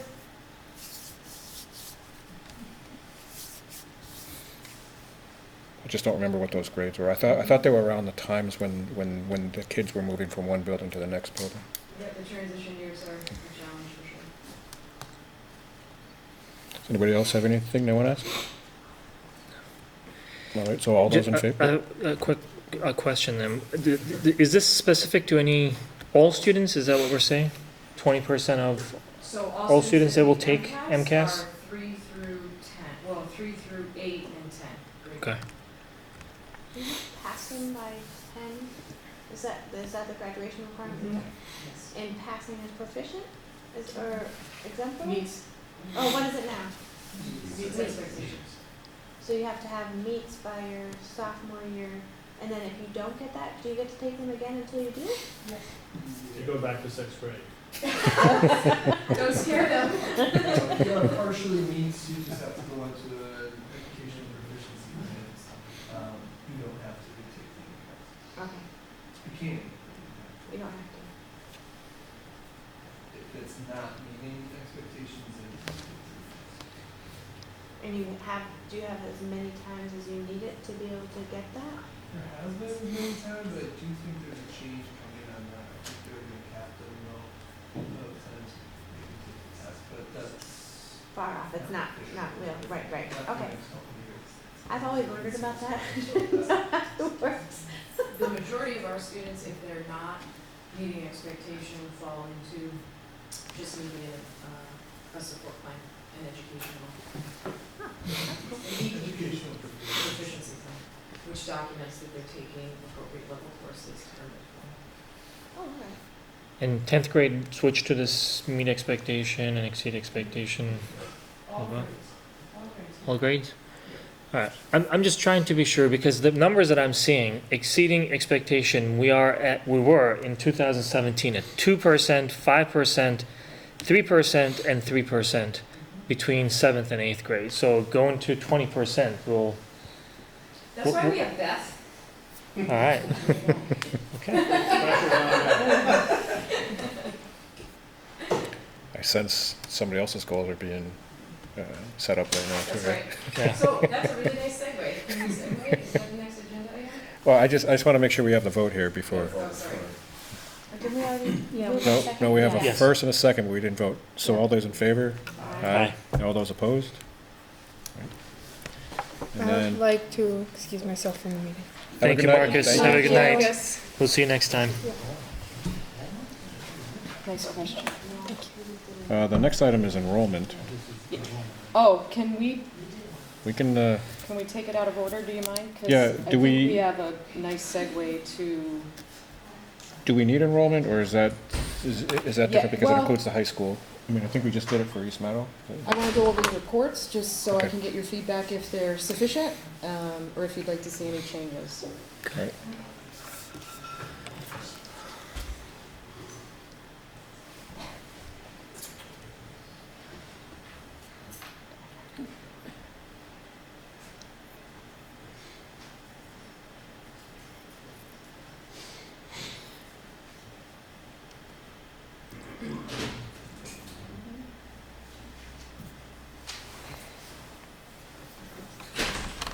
Okay, so this is in your folder, and I guess I will go through it from here, but I wanted to give a little bit of depth to what we're doing in terms of the district improvement plan and how that aligns to district goals, superintendent goals, department goals at the district level. So just a reminder, the Granby Public Schools Strategic Plan has 4 objectives: to offer innovative and continuous learning experiences, to celebrate successes and engage the community, to focus on social, emotional, and physical well-being, and ensure proper resources to sustain best possible learning environment. So what we do then is, in the district improvement plan, we create goals for the entire district. And how do we do that? We use a variety of data sources to do that. We have information from our targeted reviews. We have a specific technology review that we can use. We use student achievement data. We use staff survey data, student survey data, and parent satisfaction survey data. And from there, we create district-wide goals that are also aligned to our strategic plan. So, how are we developing all of these improvement plans? You will see this year an improvement plan at the district level, but within that there will also be a technology improvement plan, an improvement plan for curriculum and instruction, an improvement plan for pupil services, for health services, and for each of the schools. And so you'll see here, each of those will have goals that are aligned to the district goals, that are aligned to the strategic plan. So, I wanted to be very clear that we're not just doing this at the district level, at the DLT around a table. These goals will be developed, for example, in the technology, with the technology committee, with the curriculum and instruction, with instructional leadership teams, the district leadership team, and our curriculum work groups. For pupil services, we have the PAC, we have the DLT, ILT, we have a team leader, and we also have our service providers that will be participating in developing these goals. In health services, we have the Health and Wellness Committee in addition to the DLT, and the entire nursing staff that will give feedback into the development of the goals. And then at each of the schools, we have the instructional leadership teams, which are made up of teachers. We also have departments at the high school, we have grade levels at the elementary school, and at each of the school levels, to feed the school improvement plan information, we have school councils.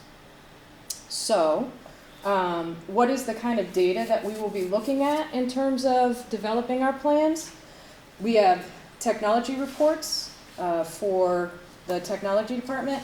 We have DESE reporting data. We have infrastructure requirements and data management. Data from the curriculum and instruction. We have, again, our technology report, program review that we have. We have student achievement data. We have, again, infrastructure requirements. We have, in pupil services, we're going to be using, again, the coordinated program reviews, there are recommendations in those reviews. We have student achievement data specific to our subgroup populations, and then we also have our program of study that we can focus on the continuum of services. So that's all data that we're going to be looking at as we design our goals. For health and wellness, we have SPIFFy results for the survey with students. We have a wellness survey that we give. Last year, students participated in DESE's vocal survey. So there's good information there about the culture and the climate of the schools that can aid in the health services. And then for each of the schools, of course, we always have student achievement data. We're doing instructional rounds this year, so have some data from that in terms of goals around instruction. We have professional development outcomes, thanks to Beth. We'll be working on those. And then we also have leadership survey that we give staff every year that can help shape the goals at the school level and also with the principal. So I just sort of wanted to give the overview so that you're seeing how the plans are going to be developed, how the goals are going to be developed, and how really they should all be in alignment. The question, the school councils of each school, are they still required to do school improvement plans that are submitted to somebody? Mm-hmm. Are those available? So that's what we're going to be working on. Yep, we have them. Our goal is to update them with the new district improvement plan. So working with the school councils, with the new strategic plan, although it's not really new, but working with the goals and objectives of the strategic plan so that the schools are working toward that similar goal. So they should be a little different than what you've seen in the past.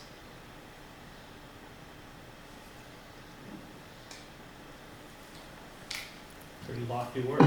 Yep. Now that I have Beth here all this time. Sorry. Do you have any questions? Are you gonna share with us when you have that little block that says goals, what those specific goals would be? All right. Yep. So the district plan will come first. Mm-hmm. So you can see that's what you're talking about, which is the superintendent goals and the evidence in the plan, but the district improvement plan really will be that timeline, really that we're looking for. And the idea really is that school committee meetings will be more reporting on the district improvement plan, and then as we talked, the schools coming out and doing some presentations around their work on their school improvement plans. Yeah, it would be good to. So, this is the district improvement plan, right? It is informed by the strategic plan. Mm-hmm. So I think we should go back and revisit the strategic plan too. Yes, that's going to be part of the improvement plan. Yep. Cool. We have to. Yep. I thought we talked about that, and I thought we were looking at like maybe next year. Mm-hmm. So okay. Because I know I brought it up earlier, like, do we need to redo that? And somebody said, no, we're good for like one more year. I thought. Yeah. But just to see where we are, whether we're making progress, whether something that we thought was good 2 years ago is no longer relevant, good, whatever it might be. Okay, thank you. Anything else? All right. I guess the next one is enrollment. So enrollment. So you have in your folders 2 documents. So we've been working really hard at Central Office to systemize the work so that it's consistent. So the first document is, if you would look at district and school enrollment. Is it the Excel spreadsheet? It's an Excel spreadsheet, yes.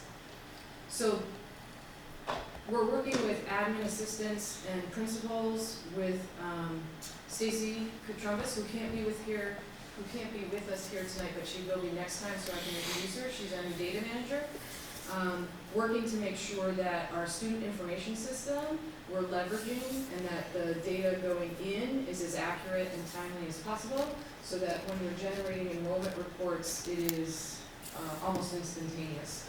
Because what we've noticed over the past couple of years is the systems at West Street and East Meadow and Granby Junior Senior High School were all a little different. Admin assistants were doing things a little different. So this is a pull directly out of Redditor, our student information system. So you'll see the total district enrollment on the first page. The second page is the total enrollment for East Meadow. This is junior senior high school. And then you have the East Meadow choice enrollment and where they're coming from. The junior senior high school choice enrollment, where they're coming from. And then the resident enrollment tabs. So that is a direct pull out of our data system.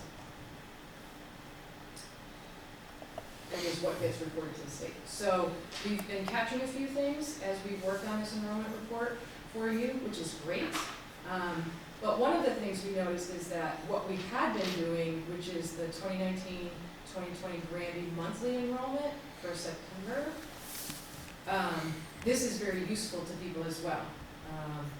But this is a manual document. We don't pull, so the admin assistants are creating this.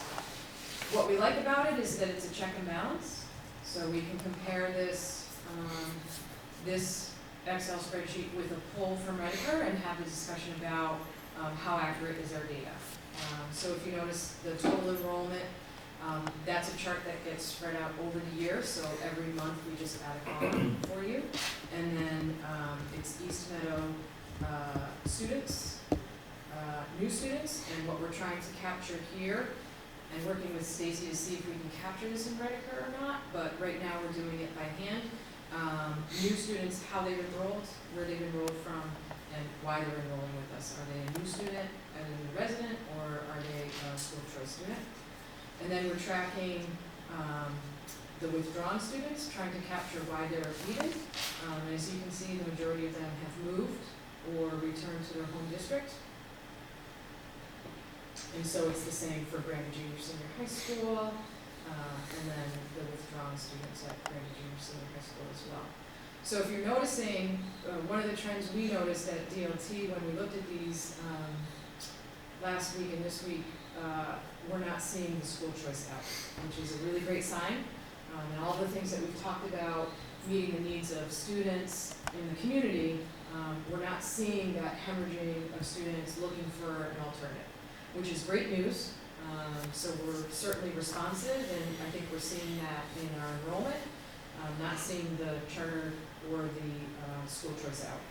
What you are seeing at the high school are the moves, but also what you typically see at a high school level, which is the choice to a private school or a vocation, which we certainly understand. There are a lot of moves though. So, yeah, to say, the moved on the out is actually really, I think a good thing to see rather than Yeah. all the other things. I have a question. So, just based on our earlier discussion, what is the capacity for total number of students for the high school? Do you have that number? Total capacity, well more than we have now. I don't know total capacity, but Well, I know when the school was built and it was, I know really they've had flooded, I wanna say they had close to 1,000. flooded from Westover 1,100 kids. students at one point. At the Yeah. largest enrollment point, there were 1,100 students.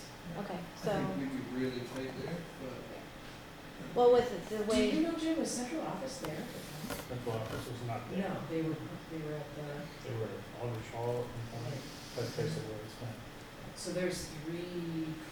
That's always been an issue, yeah. Yeah. But where else could you go? yeah, So They there's take the number of classrooms and take the number of kids and they do a multiplication, that's what they moved that number. We're at 342 as of today. We've got 5 open classrooms and some labs that could. right, cause I just remember, these class sizes are in line with what I remember. I'm a Granby grad, like, I graduated in '62, so, it seems like it's about the same, so it's interesting to me that with all the ups and downs, the class size for Granby still is about where it's always been. I mean, it's really not that, Well, at the 1,100, but that was Westover. and you had, I wanna say, 4 or 5 years of Yeah. that kind of number. We had more than, you're talking about total district, right? Yeah, we had No, around. 1,100 in the high school. No, we never had 1,100 at the high school. And Because when you think about it, 2, 4, 6, Right, so 600. yes, 6th grades, to have 1,100, you would need, Yeah, it was 1,100. close to 200 students per grade. We never had But that. the high school used to 400 be much, Yeah. they used to have classes closer to 100, like, or more than 100, Right, when so- Westover was thriving. 600, Yeah, the pictures, just the pictures we had up in the conference room, you could tell, there were probably 15 years years ago, there were probably 80 to 100. I was gonna say, it's about classes. 84. Jim, you had said the same thing here, right? You had 100 kids to a grade at lunch at one point, right? You had 100 kids in the cafeteria or a little We bit had more. 113 sixth graders. Yeah. Really, when I told we had to add an extra teacher, and that was not easy, taking a classroom, and taking 6 kids out of 4 classrooms to make another one. Right. We did it then, we had the room too.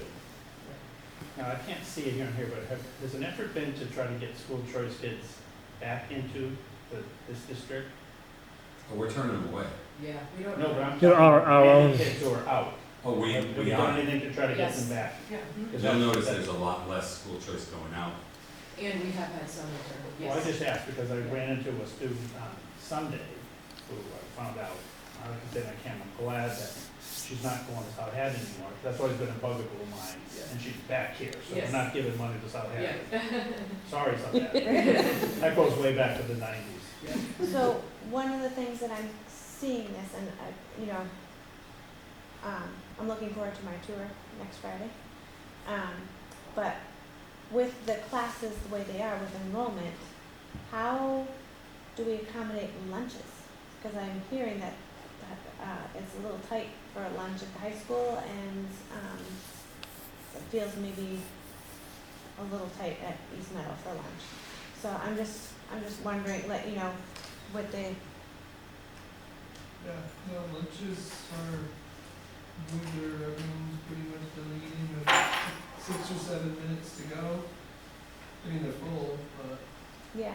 How many kids do you accommodate for lunch usually? We're probably about right down the middle, about 170 a lunch. And you serve 2. 2 lunches.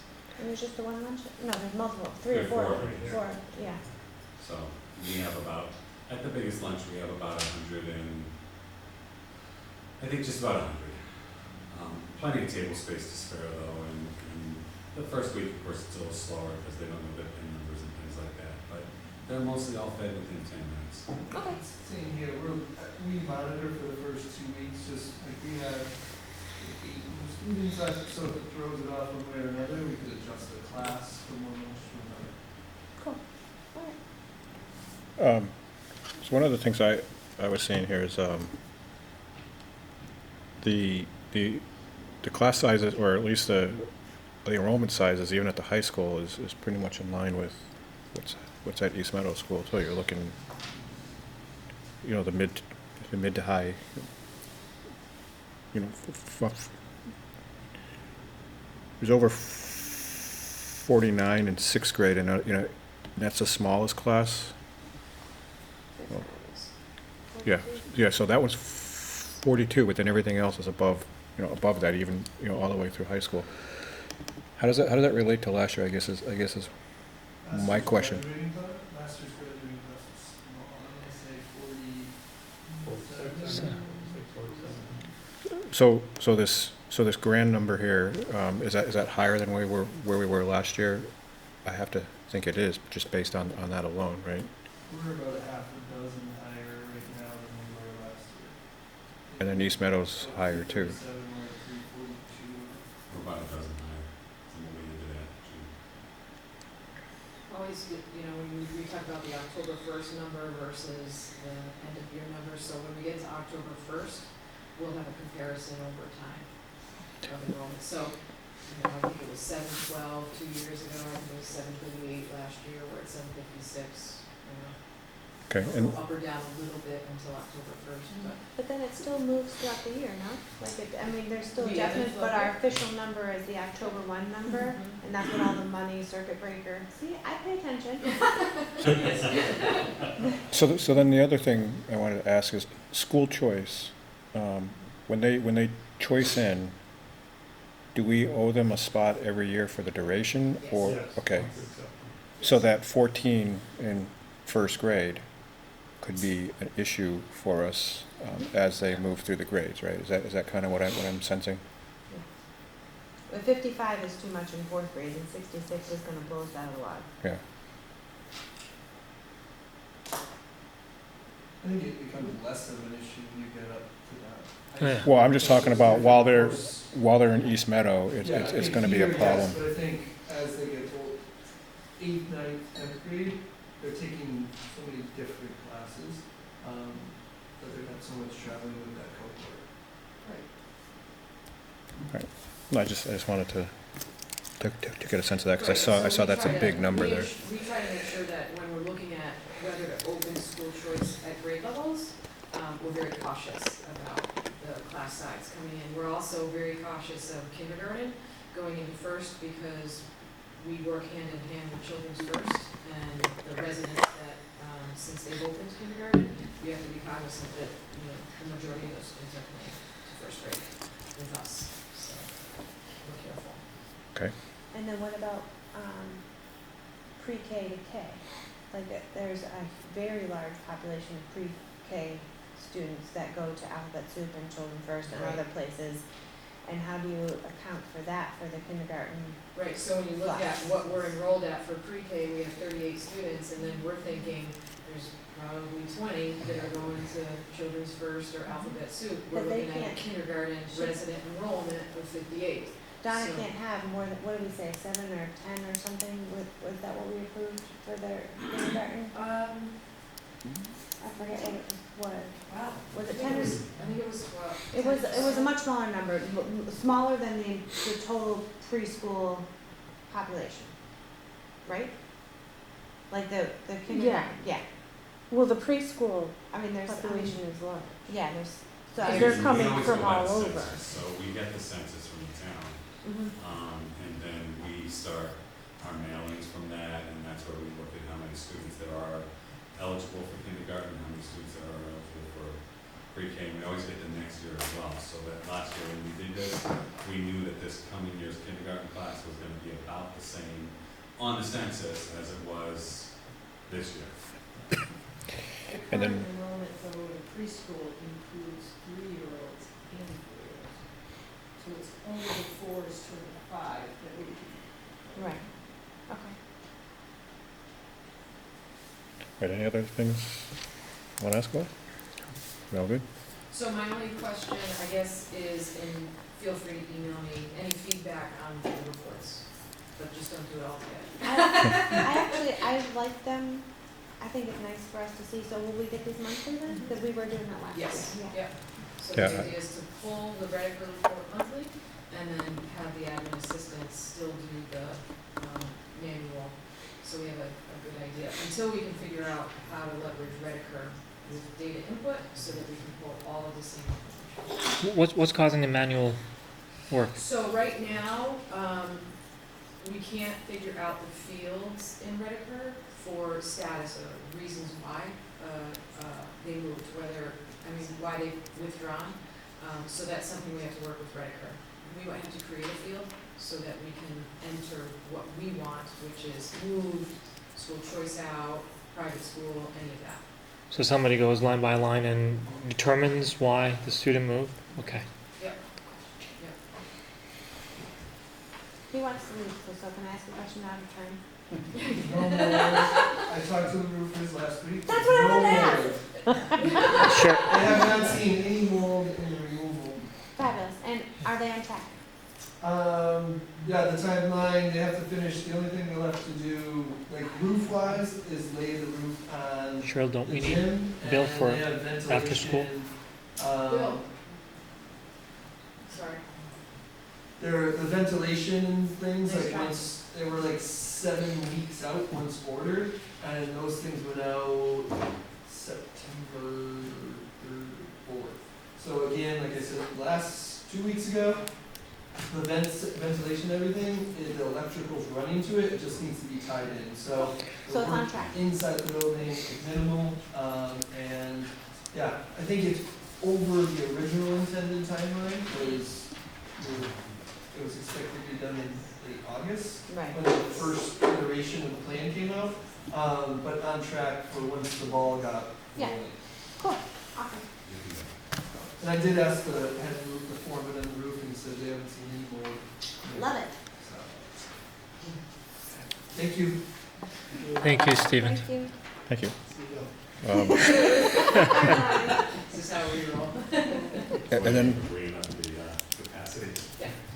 and then, You're welcome.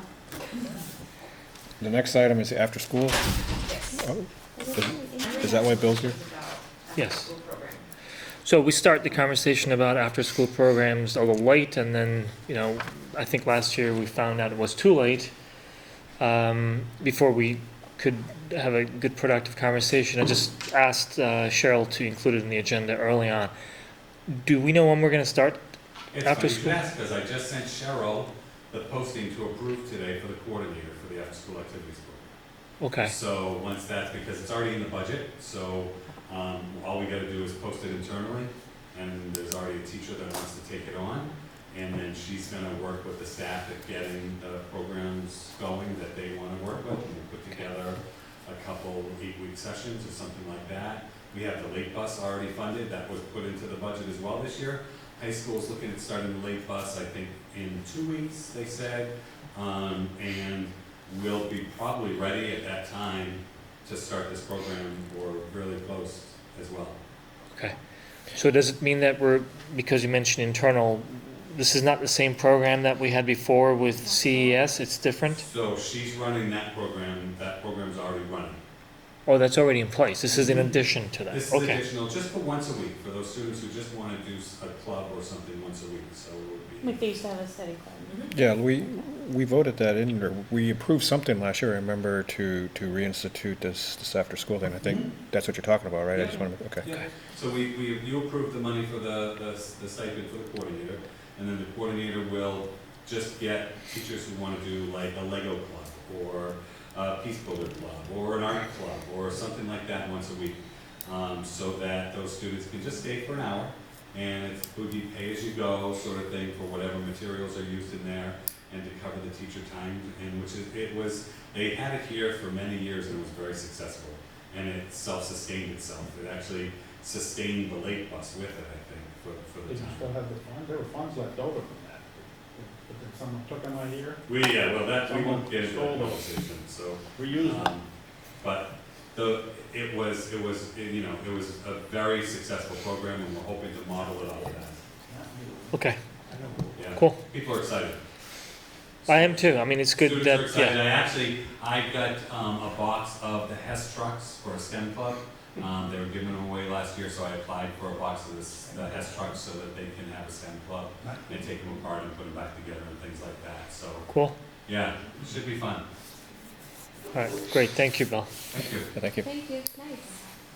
Run before we go to something else. Yeah, it's a long ride, otherwise. No, I think we're good, because now we're just in the standing reports, and I don't know how much time we have to take in this section going forward, if a lot of our standing reports are for the subcommittees that we're meeting on Right. as a group, but there are. I don't think, we don't have anything. Well, well, I was gonna say, there are some, First one, A, Yeah. either A. there are some we have to go Does through. Tarky have any?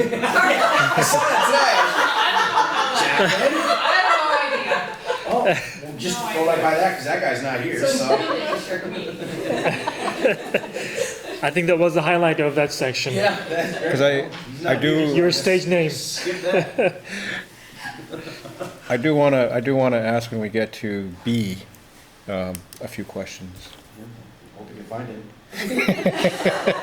Before I get out the door, yeah. All right. Okay, so we'll start with Cheryl's report, the superintendent report. So we had an amazing start to the school year. Staff participated in mindfulness self-care training with Kate Forrest, and cyber use and cyber bullying training from the Massachusetts Aggression Reduction Center. Mindfulness and self-care focused on using mindful breaks throughout the school day for staff and students to reduce stress and anxiety. And the cyber use and cyber bullying training focused on specific behaviors that educators need to look for and how to respond and report cyberbullying. In addition, we learned about developmental factors that affect bullying and concrete areas for focus and talking points for teachers to use with students. I would like to say that Nancy Jenks has been instrumental in all of the development, and Carol with the training for staff, but Nancy in particular, we're working with UMass and meeting with them next week to design a formal study of our mindfulness implementation because we are going district-wide. So we're working with them to design a study of the program. So I'm hopeful that that will be good data for us moving forward. And then, like many communities, unfortunately, around us, we are responding to the critical alert of triple E in the area. We have changed game times and practice times to align with Massachusetts Department of Public Health guidelines, and we remind families to take appropriate steps to keep themselves and their families safe during mosquito season. So we need a good frost. We need a hard frost, yes. Yep. For a while, that. So, It's a little ways away. the bullying stuff, I know CES was doing a lot with that last year. Did we use anything with them? I'm just putting it out there. I know you're the rep now, but I know last year at the meetings, I think we talked about it, where they brought people in like 3 or 4 times over the course of the year. So we had staff attend professional development. In terms of the direction they were going, they were, we wanted to go in the cyberbullying direction, and they were going more into the equity. Okay, yeah. You know, so they were kind of going down a different pathway. So we didn't use CES as much, so that's why we reached out to the Massachusetts Aggression Reduction Center. We also had 3 or 4 staff attend Massachusetts Aggression Reduction Center professional development and just came back raving. And that's always a good way to get professional development into the district, is to have teachers come back really excited about what they learned and how they can implement it in classrooms. So we went with that direction. Okay, I just thought I'd ask because I know it was a big thing on their on their agendas last year, but It was, and really they were looking at equity issues. Yep. And not that we don't, but we were just going in a different direction. okay. We did use their professional development for English language learners because we're such a low incident district, so we did send staff to that. And we also use CES for our inclusion co-teaching, so we send teachers to that. And there are many teachers who go to CES when Bill comes to do his presentation. Granby is well represented in terms of staff going and getting professional development on their own, facing history in ourselves, all of those kinds of PD Well, opportunities. I know when I just went this past weekend when they held the MASC. Yeah, I saw a teacher there, so it's, I mean, it was filled too. Yeah. So did you do charting the course? Yeah, that's what it was, yes. And you're also part of that group to like you speak with them a lot too, right? So you also know what they. Steering committee. Okay. So all of the superintendents that are part of the collaborative, we attend a steering committee every month. So we talk about needs of the districts, professional development. It's actually a support network for superintendents. So there's a lot of good work in place. I just want to make sure that if they're offering something that we can use, that we have a way of knowing that So quickly. actually, one of the big pieces of the agenda at CES when we meet, I don't remember his name right off the top of my head, I'm sorry, but he presents all of the professional development offerings that are coming. One of the things that they do offer that we do partake in is the early childhood. There's some significant early childhood training that our staff goes to. Okay. I just know I had a hard time there for a while trying to make the link between what they were doing and what we do here. But Yeah. So we get all of the pamphlets and the calendars and we distribute those into the schools. Okay. Anything else? That's it. All right. Now we're going to move on to the business office and facilities report. Yes. You can start with your questions, I guess. I just wanted to kind of put it out there that the last couple of years we've tried to keep Chartwell's close and understanding what they're doing. You've developed a good relationship with them. I think as a group, I think we'd still like to meet with them a few times. Yeah. But I think we'd also, in between that, like to get some updates. Yeah, certainly. So again, the summer's a tough time because they're off for a couple months. I did, I don't know if we talked about this over the summer, I plan to, have them come quarterly. It could be more than that, to kind of give, Quarterly seems fine, right? an update. Yeah, I think, As long as I'm giving them once a month. yeah, Yeah, and then once we get into the swing of things for school, I can start meeting with Ken and getting updates. They're pretty busy getting things up and going for the first couple weeks of school. But certainly, I mean, you guys, like I said, quarterly I think is okay, and I'll report out on a monthly basis like I did last year, but anytime you want them here, they'll be more than happy to come. yeah, no, and then I'm most interested in finding out how, like, it's too early now, but like in a few weeks, like maybe the next meeting, get a sense of, did everything go the way they planned for it to go? Because this is the hardest time for them, right? Because they have a big startup cost that hits them. And then, this is also the time when they start up the walk-ins, maybe they're not gonna work right? So make sure all that stuff is hitting the way we expect it to, right? So actually, the next meeting is the 24th, is that 2 weeks? It would be a business meeting. It wouldn't be, okay, so for the next business meeting, so I am working with them right now to increase lunch prices. And I know we had talked about this briefly, about how we're below the federal average by a few cents of lunch prices. So we are going to propose an increase. I'm working with them right now as to what the impact would be for revenue, costs. I mean, it's minuscule. We're gonna recommend probably 10 to 15 cents increase to price, which is minuscule, but it'll increase revenue and it'll get us to that point where, we should be the benchmark for the federal average, but that'll be in that first meeting for October. But I'm working with them right now to do a price, cost benefit and going through all those steps. Increase for this year or for next year? I would like it to be for, effective immediately, but that's obviously some, talks that we will certainly have. Yeah, and again, I just really want to make sure that the beginning. Do you want them at another meeting? I just want to make sure, I plan to have them at that next meeting, but it wouldn't be as an overview kind of conversation, it'd be just for that, but do you want me to schedule them? I'm gonna leave it up to the rest of the committee. I don't see myself a need for them to be here right away. I think the November timeframe would be good, because I want to make sure that, I think historically, since I've been on a committee, they run into a hole and then they spend many months trying to dig themselves out of the hole. And it's not all they're doing. I get the startup cost at the beginning of the year, but I just want to make sure that that's managed as tightly as we can manage it. Certainly, yeah. Are they doing breakfast and lunches on half days again? Yeah.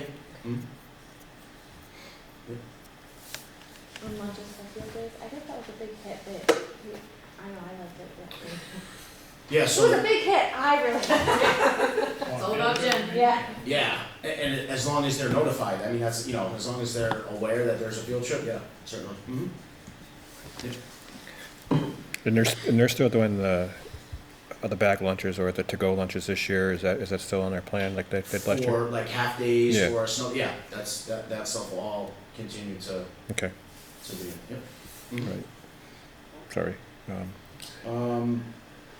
So again, fiscal wise, I mean, we're just at the start of FY20, so the reports that I give now are not gonna be really that informational, but starting that next meeting in October, I'll start doing those standing financial reports.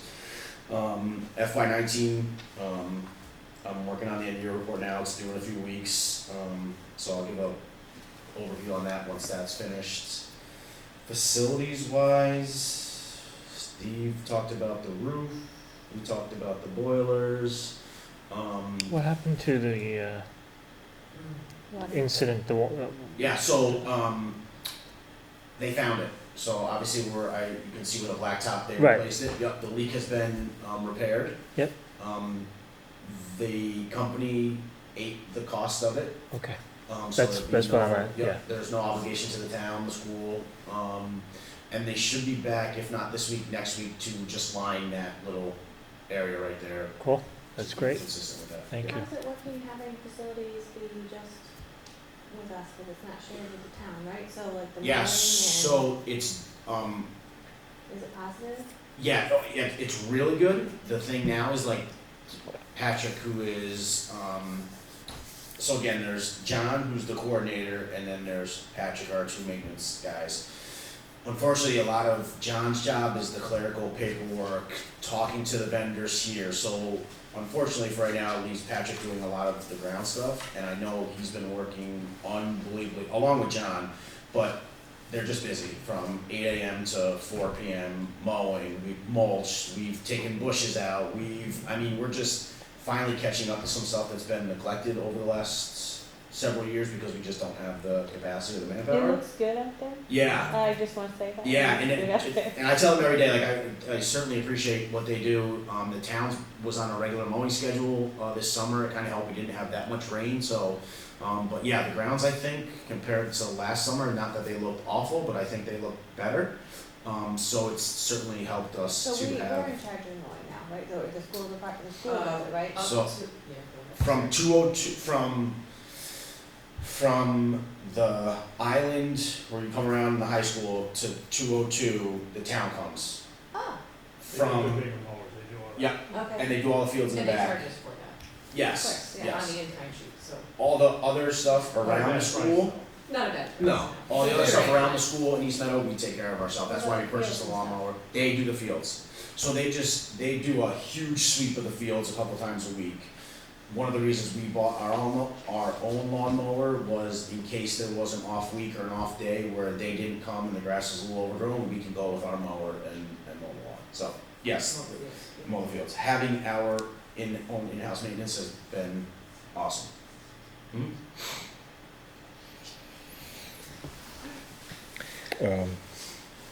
Ever, you have a question? I just wanted to make sure we're on track now with the closing of last year with Chris. Yeah, Everything's good. Yep, I've gotten, there's gonna be some dialogue between him and I, but I've gotten the information already. To be honest, with Nancy, Jolivet being out for an extended period of time, I've taken on a lot of that work only because of the process we have in place and trying to understand it. But we have some help on board for right now, so we're keeping our head above water right now. Okay. Are you still expecting to have that budget narrative? Yes. Okay. Yes. Yes. Again, that's one of those things that unfortunately took a back seat because of obviously Nancy being out, but yes. Yes.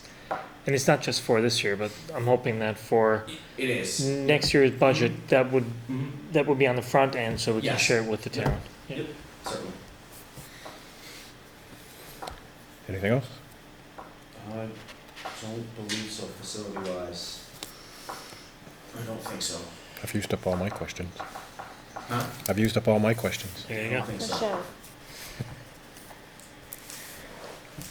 Okay, next item is the CES. Did you meet since our last meeting? No, I meet, I wanna say it's the 25th, it's Wednesday. Yeah. So in a couple weeks. Okay. Our streets, school building committee, nothing. Do we have an executive session? No. We're at the end of the agenda, so I think we need a motion to. I'll make a motion to adjourn. A second? All those in favor? Aye. Aye. All those Thank you. opposed?